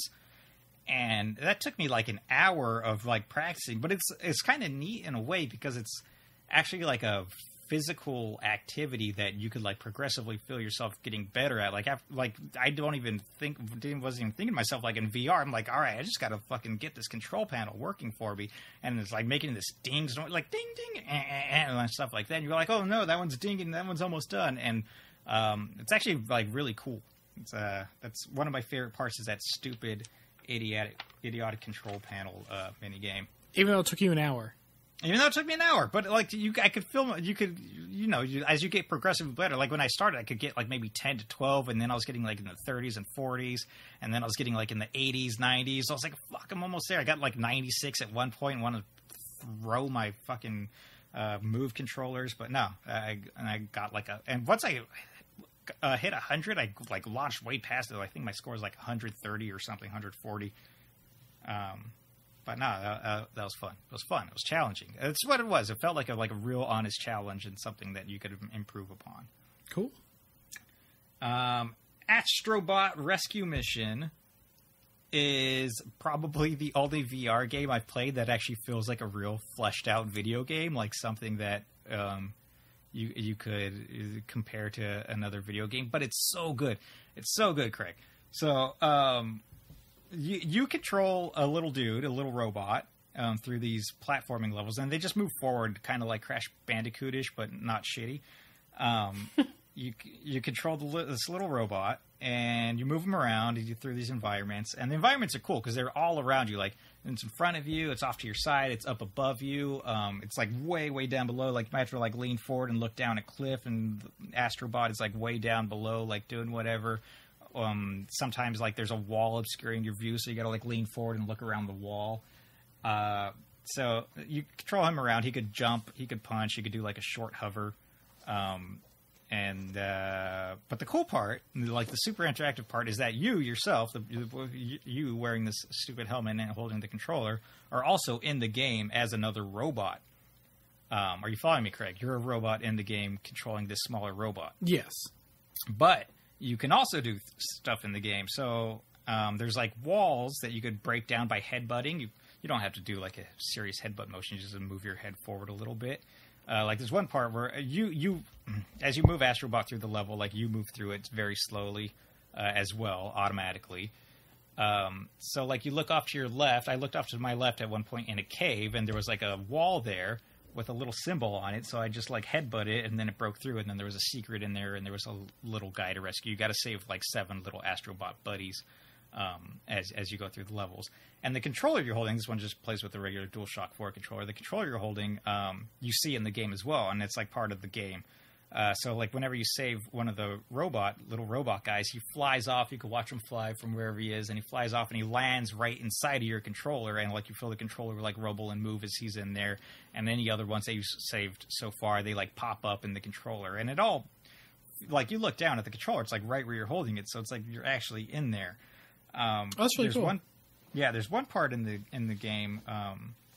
There's an underwater level. You go underwater, and when you come out at the end, your robot character, not the Astrobot character, has like seaweed on his head. And then there's some bad guys to kill. You kill like some of the smaller bad guys with Astro bodies. You control them around.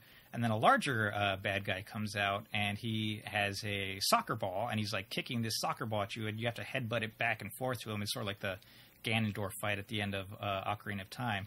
You have to keep doing this back and forth with the soccer ball. But since you have this seaweed on your head, since you just came out of the water, like you can see like the seaweed flopping around too, and it's like super, super cool and well done. It's like you're actually right there in the game. And then my favorite part with the interactive, there's these like gimmick levels. And when I say gimmick, I mean in a good way. They're just like one-off shots that they just do on a few different levels, where you get a power-up for your controller that's in the game. And there's like a grappling hook, and you use all of them by just using the touchpad on the DualShock 4. So the grappling hook, you slide up on the touchpad, and it shoots out a rope, which will like latch onto little hooks.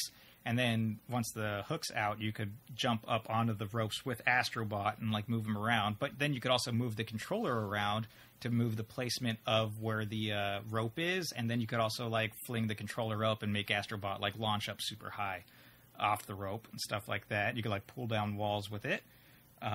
There's a water power up for the controller too, and where you aim and you squirt water. You could like grow plants and stuff for Astrobot to platform on, or you on the lava level that has it, you could like cool off the lava and make paths for him to walk along, or cool off platforms too. There's like super red hot platforms, and so you got to like actively work on what you're doing as far as is your player, as well as what Astrobot's doing at the same time. And then there's also like ninja stars, and in stars you could like chop down bamboo and make platforms, or you could throw them in like certain walls, and then you could like jump along the ninja stars. And then there's a flashlight level as well, where you're like through a spooky graveyard, and you could like make platforms appear with where you're shining a light, or certain enemies you could only kill by blinding them with a flashlight. And it's super neat. Super neat. The game itself is like just really, really fucking solid platformer. There's challenge missions as well that you can unlock, and some of the challenge mission levels are just like timed running platform levels. And some of those levels are just like some of my favorite platformer levels that I've played since like the floodless levels in Mario Sunshine. They're good. They're good levels. Right on. And I'm glad you talked about that game, because I've seen a lot about it on Twitter, and I don't have PSVR, and I don't really follow it. It doesn't seem like the sort of platform where there's a lot of like killer apps, like a lot of like cool curiosities, but like nothing where I'm like, oh yeah, I gotta buy this thing. Nah, this game is like, if you have a PSVR, it's a fucking must buy. Like, there's no reason not to buy this game. Yeah, and that's the impression that I got, that like if anything were to be a killer app, it would be this. It's so good. It's so good. And the bosses are just like huge. They're right in front of the first boss is a robot gorilla. He takes up like the entire screen in front of you. You have to beat up his teeth with Astrobot, and then once his like teeth are beat up, a little ring exposed, and you throw the grappling hook at it and pull his teeth out. It's good stuff. The music's super good too. It's like fucking Dreamcast level era Sega music. It's good shit. Excellent. It's good. It's good. I've also played Starlink on Switch. Yeah, I'm curious about that. I mean, I've read some of your thoughts online, but I'm kind of curious because it looks like the sort of game where like it looks functionally sound and it looks like it's fun. It also looks like the game that doesn't. That's probably a little too repetitive. That doesn't do a lot with its good foundations. Man, that's it exactly. It's the bones are there. The bones are there for a fucking solid game, but then there's very little to do. And by little to do, I mean there's a few different things to do, and you just do them about like 100 times each. Right. That's the exact impression that I get for the game. That like. The effort was put into building that foundation, which again looks good. It's just so good. Everything about like the movement, the vehicles, the gameplay, it's all so good. And then they do so little with it. It's so fucking disappointing. Yep, that's the exact impression I got, and that's why I didn't buy it. That's why I held off. Yeah. So there's a bunch of planets, and then on each planet, like first of all, there's two modes. For each vehicle. There's like a flight mode, and then there's a ground mode where you just hover around above the ground. So when you're on the planets, you mostly want to use the ground hover mode. You can fly through them too, but it's not as fun. So as you go through the planets, there's like shipwrecks that you could go to, and you like activate a shipwreck, and then you got to like stay within a little boundary while you hack the ship or whatever, and then enemies come at you and you kill them. There's towns. There's like towns that are taken over by enemies. You kill all the enemies, and then you take the town for yourself. There's like abandoned ships that you could just like look for a treasure chest inside of. There's not a lot to do. And then like on each of these planets, there's probably like 15. There's 15 of those things of each thing to do, and then there's like 6 or 7 planets, and then it's just like copy and paste it across there. So basically what you're mostly going to be doing is killing enemies, and the enemy variety is just not there either. There's probably like 5 different enemy types tops, and then each one has like different elements, which goes into like their whole Toys to Life or DLC thing where you want to switch weapons to like handle the different elements of the man, this game's gonna fucking flop. If it wasn't for Star Fox, nobody would give a flying shit. Yeah, that's exactly how I feel about it. But the fucking Star Fox content is on point so hard in this game. Ubisoft went like hard on it. Like Star Fox is there in all the cutscenes. Fox is like fully voiced throughout the whole game. Like he has specific reactions to everything. Like me and my crew are gonna do blah blah blah. You could play it as a Star Fox game. I wonder who developed this. Ubisoft Montreal, I think. I wonder if just all like the money was just like dumped into one, getting the core concept off the ground, and 2, the fucking toys, and it just there wasn't enough like throughput for fleshing that out. Yeah, so I'm in at least the mid to late game right now, and the flow goes. There's these things called extractors, which are bad. They're on the planets, and the extractors make the bad guys come out, who are called the Legion. There's these large enemies called primes that drop the extractors, and then there's these huge battleships called, I don't fucking know, they're huge battleships, and they drop the primes. So it's just like Russian nesting dolls. Yeah, so the loop that you want to do is like you want to destroy enough extractors to weaken the prime, and then you want to go kill the prime, and then once you kill the prime, you could go up to the big battleship and destroy the big battleship. But each battleship drops like 3 primes on a planet. They're all feeding the power into the battleship. So you got to like clear out 3 primes on all the different planets, and then fly up to the battleship and destroy the battleship, which is fun.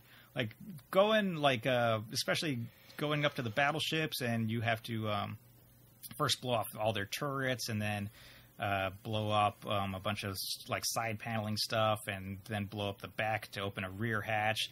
While all the while there's like tens of enemies flying around. You got to dogfight them, and then you got to fly into the ship itself and like dodge lasers to get to the core of it, and then fly around in there and fight the core and blow up. It's all super fun. Like, that's all well done. But then once again, you have to do that, I think, like 4 different times to clear out all the Legion guys on all the planets and everything. So it's just like the stuff that they have is fun, but you just do it so many times it just becomes repetitive. Yeah, that's unfortunate. Yeah, it's not like if they did a sequel where they just like had more variety in the stuff that you did, it could be like a really great game. But right now it's like a 5 or 6. But it keeps track of like all the stuff you cleared on the planet. I get enjoyment of like just checking off all the check marks of all the stupid different stuff that you could do on the planet before moving on to the next one. Hey, you gotta wrench out what little joy you can from the game, I guess. Yeah, I guess. And then I played very briefly, the online mode in Super Mario Party on Switch, because I wanted to play online with my girlfriend, and there's only fucking 9 minigames you can play online, Craig. Oh, wow. That's not great. No, like, I remember, like, the previous, the online mode is only a minigame mode. I was like, oh, that's fine. Whatever. Fucking minigames are fun to play. But what they didn't tell you is that there's only 9 minigames, Craig. Yeah, there's 9. That's not good. It's called Mariothon mode, Craig. Does 9 minigames sound like a Mariothon to you? Please stop saying Mario. Does it sound like a Mariothon? Don't do it. Well, I was just trying to match the marathon. Mariothon sounds more like it's Mario. All right. Well, unless you're like Canadian or Rick Moranis, then it's still a Mariothon. Yeah, I wonder what sort of dialects encourage people to say Mario instead of Mario. Wrong dialects. Sure, right. Yeah, but no. 9. I mean, it's nice that it's online, but yeah. Like, it's nice, but at 9, everybody's going to get bored of this fucking mode in like an hour tops. So right. It makes me wonder why they even bothered. I don't understand the thinking behind making an online mode and making 9 minigames. Yeah, I got an answer for you. Just like it say it on the back of the box that it's online. I guess, but it is some weak ass shit, man. And suckers like you and your girlfriend buy it. Yeah, been duped. I mean, the minigames that are there are fun, and there's like no lag or anything when you're playing online, and I like it too because the score isn't like necessarily determined by who does the best in the minigame, like who comes in first. Like if everybody else it fails at a minigame and the minigame's still running, you could just keep going to try to improve your time on it, and then that'll like give you a higher score for your total at the end. So that's neatish at least, but yeah, fucking 9 games is bullshit. That's it. That's all for me. That's fucking video games. We've played a wide variety of video games. I guess normally we do news now, right? We don't have a lot of news. We got, I guess I wanted to touch on the discussions about Rockstar Games. Sure. I didn't come prepared with all the details, but I guess the quick version is that in a recent interview before Red Dead Redemption 2 came out, which came out today, one of the co-founders of Rockstar, I think. Sure. Said in an interview is like almost like bragging that they had people working 100-hour weeks. And as someone who's done a 100-hour week, it is bad. That's not good. Yeah, no, that's nothing you want to brag about. No, right, of course not. And then of course it sparked yet another conversation about crunch culture in video games, which is not exclusive to video games. It's common. It's very common in video games. It's pretty common in software development in general. in technology in general. But, other industries where something has to be completed on a deadline, crunch is not uncommon there either. And that's working a lot of hours towards the tail end of a project to get it out on time. But video games often have prolonged crunches, like months.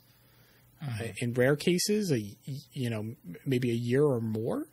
And they might have like cyclic crunches whereas there's periods well before the game even comes out where people are crunching to get to a particular like milestone, and then we'll crunch again and again. That's especially if it's a third party working for a publisher, because they got to meet these milestones in order to like continue to get funding and everything. Right, absolutely. Or an event is coming up. I mean, when there's like a demo at E3 or something like that, I mean, that's someone they didn't cut a piece out of a cake. That's a separate cake that they had to build. Mm-hmm. And crunch culture is bad. There's no other way to put it. It's to say that you're paying people to work this much is not. That doesn't make it right. It's, especially because I think it was yesterday or today I read an article where for the royalties for Red Dead, the royalties are going to amount to something like $530 million, and the two co-founders of Rockstar are going to receive most of that. And so, this is a matter of the capitalists versus the labor force. And, generally how it works is, the labor, toils away to create value for the capitalist. And, they get a wage in return, but most of that goes upward towards the capitalist.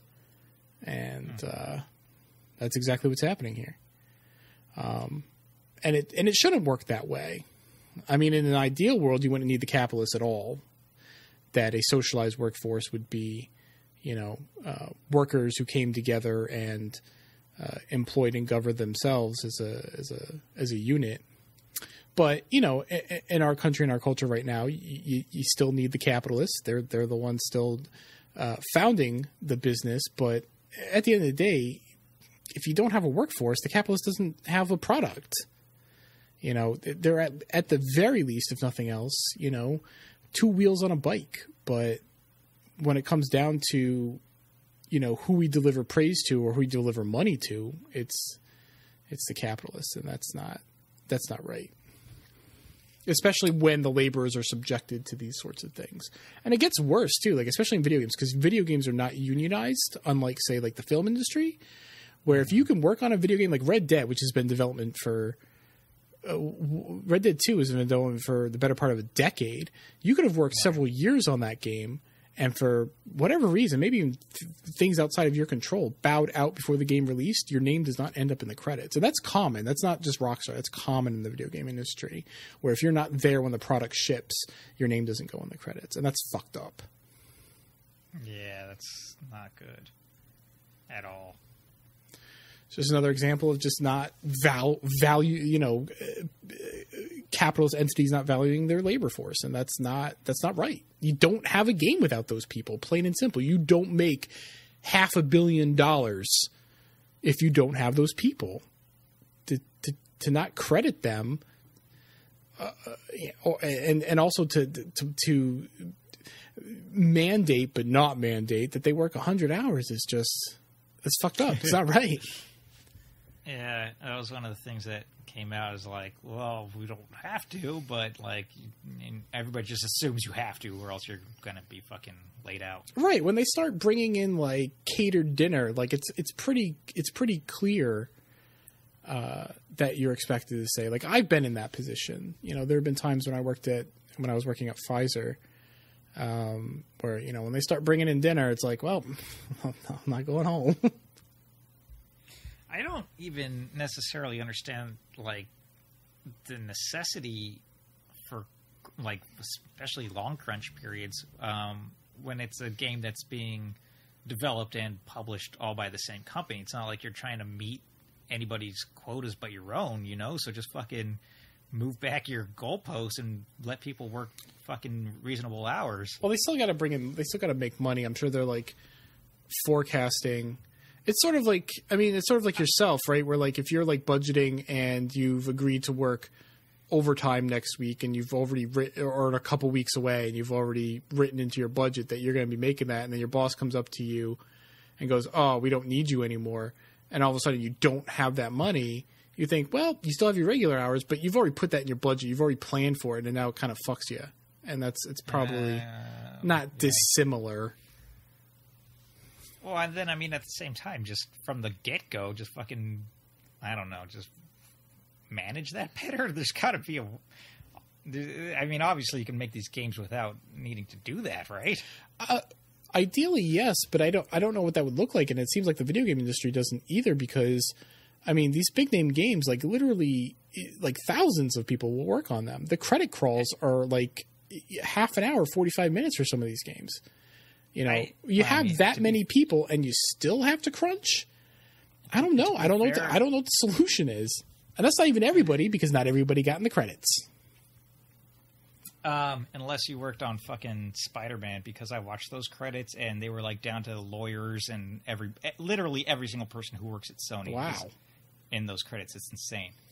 Yeah, video game, I mean, like, the film industry has, like, everybody. You see, like, they have, like, the titles like Best Boy. I don't even know what the fuck that is, but you watch the credits. He was the best of all the boys. He was all the boys. He was the prime boy. He was the best boy.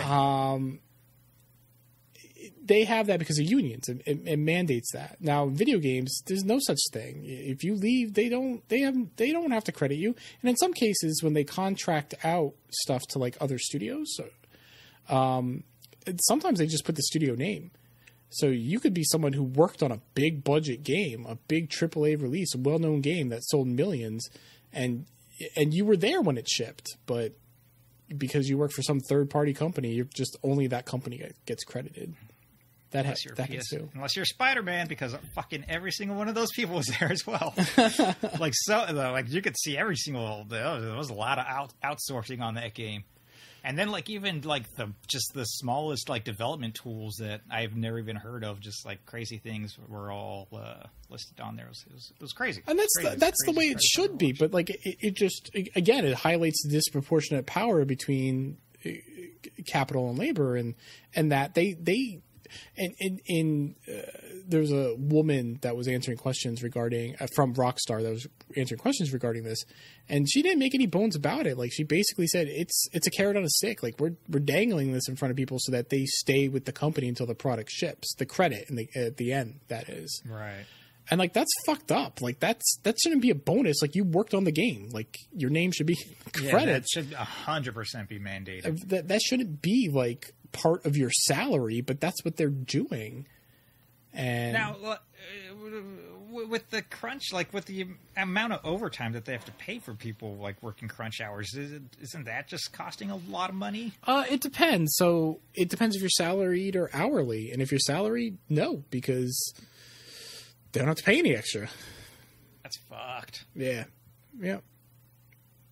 They fucking unionize that shit, man. Absolutely. And the minimum that you can pay someone, now most game developers probably make more than this, but I think the minimum that you can make someone's salary is something fucked up like $35,000 a year or something like that, somewhere in that ballpark.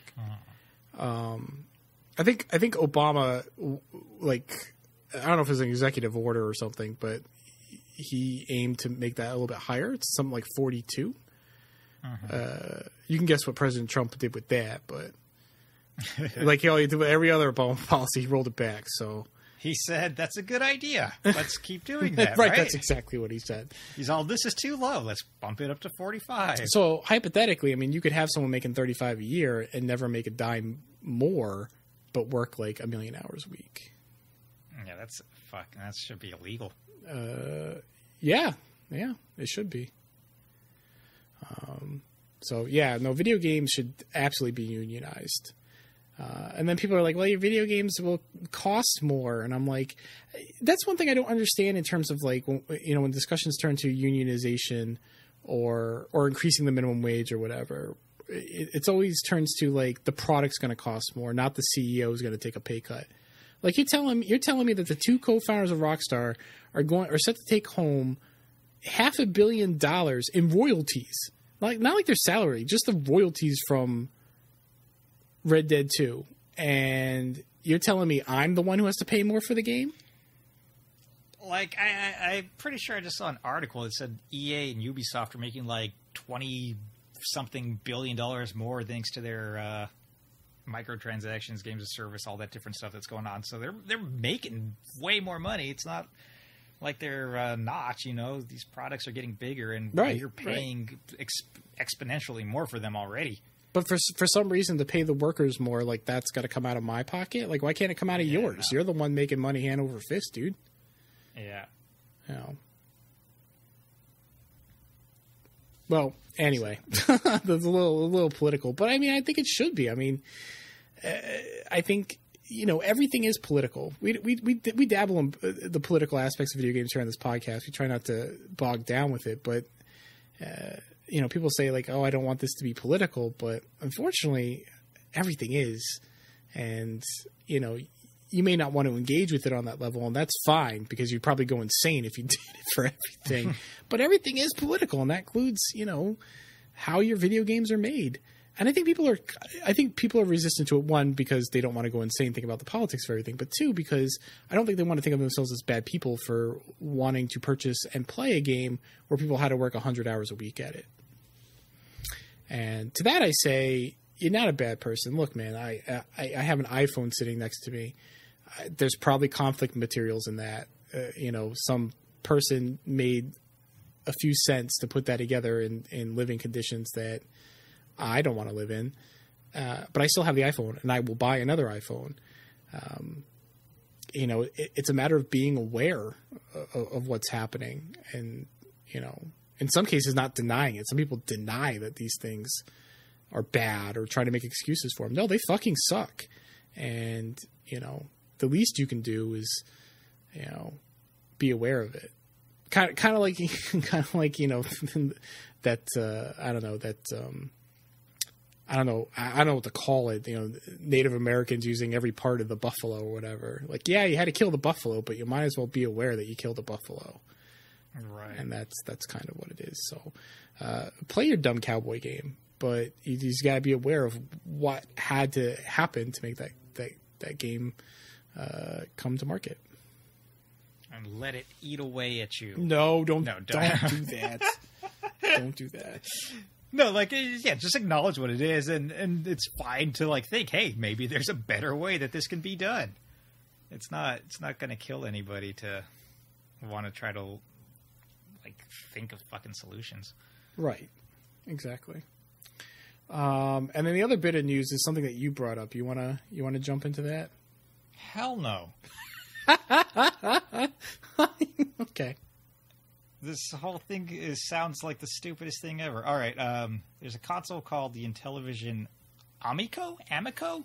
Yeah, I don't know how to pronounce it. Yeah, who knows? First of all, who's latching on to Intellivision for their next... Jesus. So, it's a brand new system. It's supposedly going to have games that are made only for this. The way that this is planned to be done is by the owners of this Intellivision will pay developers to make the games, and then they'll make money back from the profits of the games somehow. The whole thing sounds like a huge clusterfuck. They're sort of borrowing against what the game will eventually make. It's kind of like an advance on a book is really kind of what it is. Of what it might make, but who's going to be running out to buy this? Yeah, so it's an Intellivision branded console. It has controllers that look like old Intellivision controllers, which are fucked up looking ass controllers. Google those shit if you've never seen them. It's basically like a phone. It's got a touch screen built into it where the number pad was on the old Intellivision controllers, but it still has that stupid fucking direction. It has a disc. It's not a D-pad. It's a D-disc. It's a dick disc. That's what it is. It's a fucking dick disc. And it's bad. If you ever use Intellivision, those discs suck, and they're there for some reason. I don't know why. I don't know why they have. No, I don't know why the entire Intellivision controller existed the way it did. I had an Intellivision and an NES when I was little, and man, That Intellivision controller is stupid. I'm not fucking calling anybody. I'm trying to play a video It does game. look like a phone. Controllers were not standardized back then. I mean, the television doesn't it? I think it predates the NES. Yeah, absolutely. So things were not standard back then. So I'll give that a pass. I don't know why in the year 2018 you'd make something that emulates that, but okay. The games supposedly cost somewhere between, they said the price ranges were like $3 to like $8. And that's probably why it would be easier to sort of make their money back on the games, on the advances, because they're not very expensive games, I don't think. You're not talking about $60 packaged retail products. Here's the kicker, though. They say it's gonna be a 2D only console. Yep. And they say that it's going to do 2D better than even the Xbox One or even the PS5, which isn't even out, can do, which is just insanely bullshit. Yeah, I don't buy that. And I don't even think it's a necessary claim to say that. You know, they also claim that the consoles. I'm like, how much is this fucking thing going to work? Like, you have two touchscreen controllers built in, wireless touchscreen controllers that wirelessly charge too. If you look at the old, if you're not familiar with the original Intellivision console, the controllers stow inside the console itself, and so do the new controllers. They wirelessly charge. You just sort of dock them into the system, and they wirelessly charge. But the console is apparently only going to cost like somewhere. It said the price range was between 130 and 180, I think, which seems kind of low. For what they got packed in there, but especially if you're trying to tell me that it's going to do 2D better than the PS4. But I think that's such an unnecessary claim. Just be like, yeah, our system costs $150 and it's got these two weird ass controllers and inexpensive games for your kids. I don't think you need to wave your dick around in front of the PS4. I don't think you need to do that. Yeah. And it was also Jesus Christ. Their old claim, because they had announced this back when it seemed even more fake. It seems slightly more like it might happen. Well, they now. only really have renders of the console. I don't think they have any. Right, but I mean, they're actually like laying down a full on thing. But like every game's going to be like at least a 7 out of 10 in quality. Is one of the rhetorics being thrown around still about this thing. Yeah, I don't buy that. I don't see the point of so. I mean, obviously, he's trying to capitalize off like this retro brand, you know. But again, Intellivision was not one of the biggest names of the time. Well, it was a big name at the time. It was. It's just not. It's not a name that stood the test of time. I think that's the difference. I feel like Atari and ColecoVision were even bigger at the time, weren't they? Yeah, but that's sure. But there was still some clout for Intellivision at the time. But even Coleco is trying to make a comeback. That's not going to happen. Atari's trying to make I think it's not. I don't think it's the actual companies, because there's a company Atari, but I think the company that's producing the Atari machine is not actually Atari. They've licensed the name or something. That sounds fair enough. I mean, Atari itself doesn't. Infogrames, I don't even know if that's still the Atari name holder. Like, bought the Atari name at some point. Yeah. Those rights have been bouncing around for a while now, and I'm not really sure what's going on with that. But Atari apparently has a vaporware console in the works. ColecoVision has had several of them, and on the one hand, using modern technology and inexpensive like manufacturing processes to preserve retro games and sort of like the feel of playing on a console and stuff rather than like on an emulator on your computer, there's value in that. I don't deny that.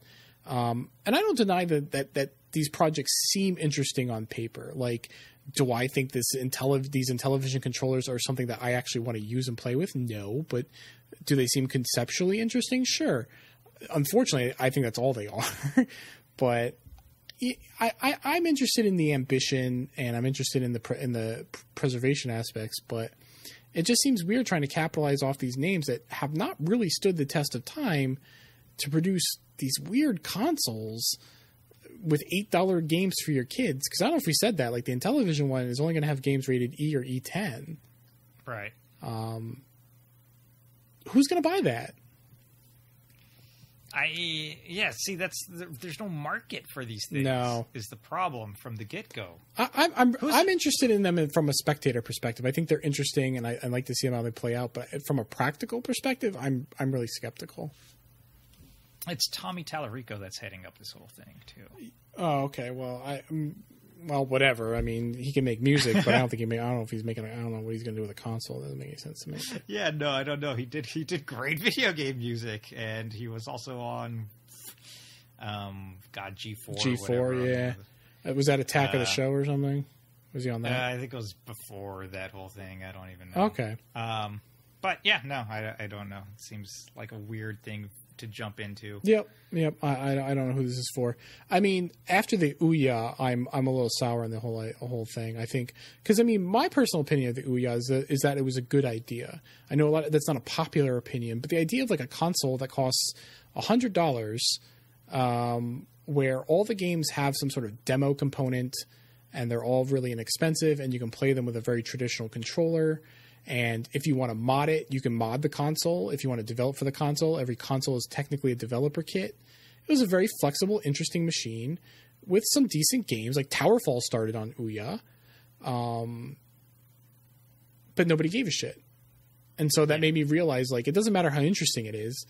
Like, it's not a PlayStation. People don't give a fuck. Yeah, no. The whole thing just seems to be like a pipe dream. Yep.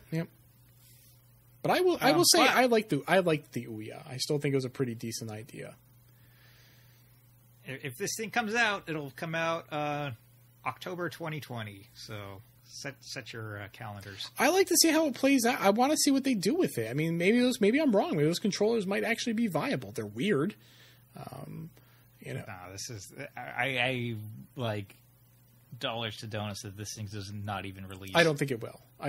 There's been like I said, the Coleco had like the Coleco Chameleon. There's been a couple of Coleco things. I think there's something else in the works right now.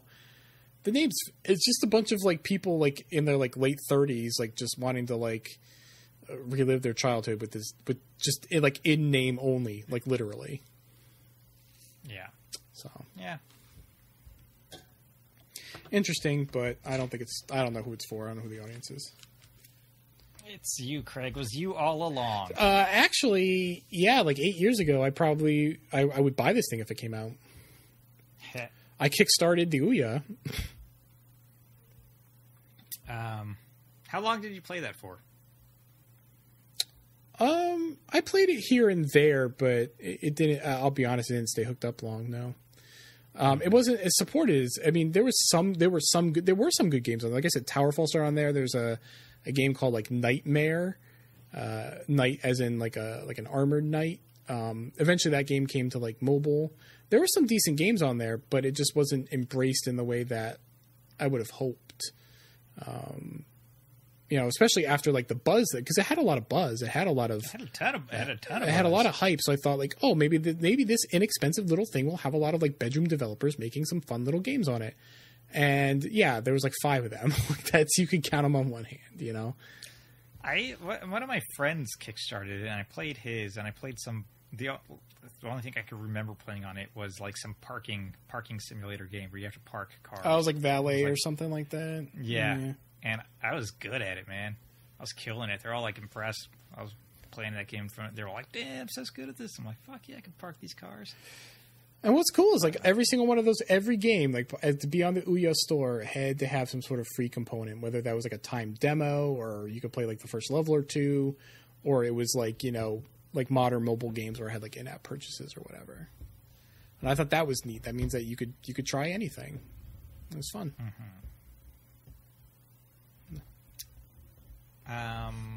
Want to do like mailbag? Yeah. You got some questions? Yeah, and I don't know how much you know about this one, but D asks, any thoughts on the stupid limited edition for DMC5? And also, congrats on getting married, Craig. Oh, thank you. And I don't know anything about that limited edition. I think it's Japan only, and it comes with one of the 3 protagonists' jackets. And I think it costs like $8,000 US when converted. Fuck that! No, absolutely not. I mean, if someone's got $8,000 to blow and they want that jacket, I mean, if there is a super rich Devil May Cry fan, God bless you, buy that jacket. I don't I don't understand the point. It's one of three. It's one of three jackets. You get to choose a jacket. You could get a Dante jacket, a Nero jacket, or what's it do? I think V is the new guy's name. Is that like Virgil? It's not Virgil. It's V. It's a different person. Oh, okay. So it's a new character. If there's a cross section of super rich and DMC fans, that's fine. I imagine there's only 3 of these then. I think they're being made to order, I think is how they're handling it, because like how are you going to do that any other way? But yeah, no, there's probably only 3 DMC fans that can afford that. Yeah, weird. Okay. Whatever. It's weird. I think it's a weird thing. I mean, it's up there with that Ubisoft Assassin's Creed like life-size statue or whatever that they were selling for one of the editions. Yeah, Saints Row had like $1 million like special edition or something. Yeah, no, it's silly. And I feel like it's mostly marketing. It's almost entirely marketing. It's bougie as fuck, but I don't care. I'm not going to buy the game at all anyway, so. Not a fan of DMC games? You liked the one with... I actually liked the reboot. I liked DMC. I did. Yep, yeah. I like that one a lot, actually. So, would you buy a sequel to that game? No, it was fine as a one-off for me. It has nothing to do with how much I liked it, because I liked it. I just felt like I got what I wanted out of it. I don't need it anymore. JT asks, will Krug Jr. be raised exclusively in VR? Is question 1. It's a 2-parter. And the second part is, and I like it because it's like very like, can be interpreted 2 ways. But the question is also, what is a good video game? Megan and I are most likely not having kids, so there's no Krug Jr. No Krug Jr. Probably not. My thought on kids is like a soft no. Like I don't really want kids like intrinsically, but if like Megan really wanted a kid and had a convincing I don't know, argument or whatever for a kid, I'd be like, yeah, all right, that's fine. I'm picturing Megan making a PowerPoint to try to talk you into having a kid. Here's the pros. I think you'll find that. Well, it'd be more like convincing me that, like, emotionally and financially we could do that, right? Versus, kids are good for the economy or whatever the fuck, the stock value of kids is right. Right Now's the time to procreate. Soft no's better than my hard no. It was a hard no. As I've gotten older, it's gotten softer, but. I'm 35, so dudes can have kids when they get much older, but yeah, but then like when you're at that point, it's like who the fuck wants a well, even at this point, like if I have a kid kid now, like once the kid's 15, I'll be 50, and I'm already like fat and tired all the time. Like what the fuck am I gonna be 50? I don't fucking know. It's like fuck you, kid. I want to retire. Right. So I'll raise you. It's a soft no, but it seems unlikely. And we don't have VR, but no. I mean, at this right now, it sounds like Craig Jr. might be exclusively VR. He would, he would just, he wouldn't be raised in VR. He would be VR. We would have to experience our child. Put those helmets on and feed your kid. Right, our nano baby. Now, what is a good video game, Craig? And I want you to answer this in the broader existential video game. Yeah, I was gonna say I could answer Luigi's Mansion is a good video game. No, but more like what makes a good video game, right? Yeah, what's a good video game? Yeah, if I was prepared for this, I'd like to answer it, but I'm really not. I can't. It's difficult to formulate. I think just like an easy answer is like something that's engaging and interesting. Yeah, those are like the new buzzwords, right? I mean, I use them a lot. Engaging and interesting, and I think that's because those can be interpreted and articulated in different ways. Engaging isn't always like I'm playing Fallout 4 and I'm rooting through a burned down warehouse for like junk. Like it's actually kind of boring, but I also find it engaging. Yeah, but I feel like that's could be that makes it not a bad video game as long as you're interested in what you're doing, right? Right, but I mean, if you're trying to talk about it more on like an academic, like critical level, and trying to explain why it's engaging or interesting, I think it would have to hold up more than like, well, you know, I picked up a few hot plates and broke them down into steel and circuitry, and it was great. I just don't think that works. I think like the underlying psychology behind that is that it's just like giving you a simple manual test that's easy to accomplish and feels like you're it's pumping your serotonin up. It's like, yeah, I'm doing this. It's an easy to understand like accomplishment. Like, I collect junk, I break down the junk, I can now build a thing, and then the thing looks cool. And there's a different levels of like, you know, serotonin rewards in that, and you get to the end, you're like, dang, you know, I just picked up a bunch of busted ass shit, and now I have a cool ass fort built into the side of this mountain.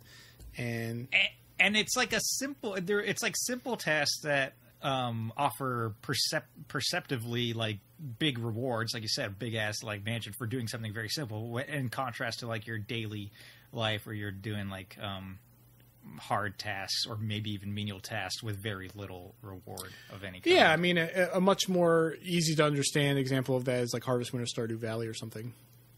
Resource management, but that's me. Like, I guess that's resource management. So it's like in the case of like Fallout or Harvest Moon, like I get a kick on resource management. I like knowing that my actions have given me a bountiful harvest, and I'm reaping, you know, all the rewards of that hard work. Like, and then now I get to manage what I have to build off of that or do more with it, and I enjoy doing that. But do you know what? I'm changing my answer now. I think that makes a bad video game. That's just like very simple, rudimentary that I could figure out in 5 seconds. Manipulation of the mind. Well, right. I mean, we're getting hyper specific because I think resource management is not the answer. Obviously, it's just one thing that I find engaging. But but you could apply that to like several things in video games. Sure, yeah, that's true. But I think that. No, I'm changing my answer. The new answer is something that. Well, I'm responding to you when you're saying that makes it a bad game because you can exploit it, but I don't think that's the case. I think that's the joy is figuring out how to exploit. Like, that's the thing. Like, that's the feel. That's where the serotonin comes from, where you learn the system and then you overcome the system, and that feels good. Yeah, but since we're explaining it right now, that just seems too easy for me. That's like an easy trick to pull. Especially since you could just like copy what's been done a million times before and just apply that to whatever your game is about. Okay. Well, I'm just going to say I don't have an answer to this question. Not right now. I'm thinking more like something that maybe goes beyond your expectations of what's going to happen in the video game. Like, I've played a game like this before, and then it just like throws you something for a loop, and you're like, whoa, I didn't see that coming. That's an eating different. I cannot think of an example for that right now. Right. It's got I played something recently that I was not expecting. I don't know. Was not prepared for this. I didn't even see this question before. I just read it right now. But we could dive into that. Not at this end of this podcast, I think. But I mean, I feel like I'm going beyond what makes a good video game and what makes like an exceptional video game, anyways. All right, so good video game, serotonin tricks on your brain. That's the answer. I think it's just. I think that it can be like a series of mechanics that build into interlocking systems that operate in enjoyable and sometimes unexpected ways. Yeah, but you're getting like we're like you're middle of the road specific, where it's like no, I think that's pretty broad. I think that's a very broad. In fact, I was worried that was a too broad of an answer. But okay, I feel like it was just like it was like not broad enough, but not specific enough. I feel like it's just somewhere like right. Well, it's kind of a not broad, not specific question. True.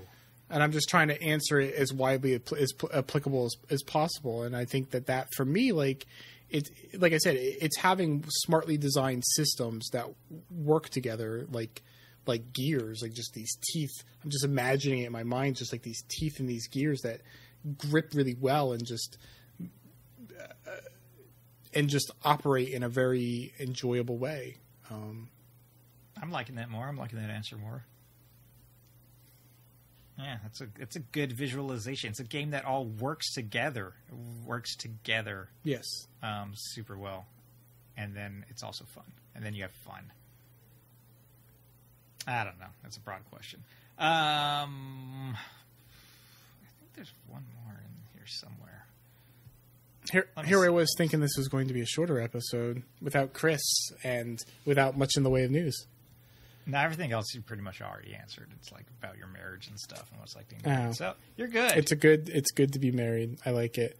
It's actually pretty interesting about I look at a few years ago, or several years ago, I guess at this point, you know, there's much to do about like the rise in the divorce rate. Mm-hmm. But it doesn't seem to be that's like a trend. Like that's not something that's like continuing to rise. It just seemed like a bunch of like boomers and maybe Gen Xers who were finally getting out of like shitty marriages because it was now socially somewhat acceptable to do that. Yeah, I was about to say, I don't know like very many people my age that are divorced, but man, I don't know any like people my age's parents who are still together. Right. I know one person my age who's divorced. No, it seems like a lot of millennials are a lot more into marriage. They seem to delay it. Like I'm 35, Megan's 30. You know, they put it off a little bit longer than their parents, but everyone just seems like really happy at the idea of being married and enjoy their marriage. And I think that goes for like a lot of things. Like when we were in Salem, there was like a lot of people our age, like out there goofing off and having a good time. And it seems like our generation, for a lot of like the shit it puts up with, like seems to find like the actual joy and enjoyment in shit. And hasn't let the world completely, you know, beat the shit out of them. And I think that's kind of cool. I feel like a lot of it too is people our age and probably younger. Their spouses are like more like they're like best friends. You know, they're like people that they enjoy. It's not like, oh, I'm going to go hang out with the boys. Like, oh, you're always with, you know, like older couples. Like I can fucking picture my parents like being friends and hanging, doing like non-romantic stuff. Oh yeah, that's true too. Like that, like expressions like the old ball and chain. Like you just don't hear that shit. Yeah, anymore. Exactly. That's not shit anymore. Yeah, I don't think of it that way. No, that's true. People are with people who they actually fucking enjoy these days. Right, exactly. And I mean, like I said, like more widely speaking, that's just, I think our generation is able to find the joy in things and enjoy those things unabashedly in ways that, you know, their parents maybe did not. And that includes marriage. Yeah. Also back then, it's like, oh, fuck, you're pregnant? Guess we're getting married. Yeah, but well, basically, yeah. Yep. So being married's great. It's awesome. It's the best. I wouldn't know. I'm so sad. I'm now the only non-married person on this podcast. That is true. It's you and Jody got to get your shit together. Yeah, no, she could stay in Canada. No, wait, fuck, does she listen this far into the episode? I don't know. Love you, babe. Do we have anything else for this episode? Nah, that's it. All right. Fuck, I'm like sneezing and coughing all over the fucking, like, just spreading germs all over this microphone this episode. Gross. No, I got a pop guard. It's all up in the pop guard. Well, I want to thank everyone for listening. You can find us on SoundCloud, soundcloud.com/Ludowave Radio. You can download, you can stream, you can subscribe there. You can leave comments or little hearts, I think, if you want. So you can do whatever you want on SoundCloud. It's great. You can also find us on other podcast apps. You can find us on Apple Podcasts, Google Play. You can find us on Stitcher. And if you enjoy us, please review us, rate us. We would greatly appreciate that. You can also find Ludowave Radio on Twitter and Facebook, at Ludowave Radio on both. So you can find out about new episodes and also participate in the, as we just demonstrated, the great mailbag where we just completely answer your questions to the fullest extent. Our theme song was composed exclusively for us by Morning Moon and Mercury. You can find more of his stuff at morningmoonandmercury.bandcamp.com. You can find me, Craig, on Twitter and Instagram. I am at TV and Lust on both. Seth, where can people find you? I'm on Twitter at Seth Gastello. Excellent. We're out. stopping by. I'm going to kill this moth that's flying around.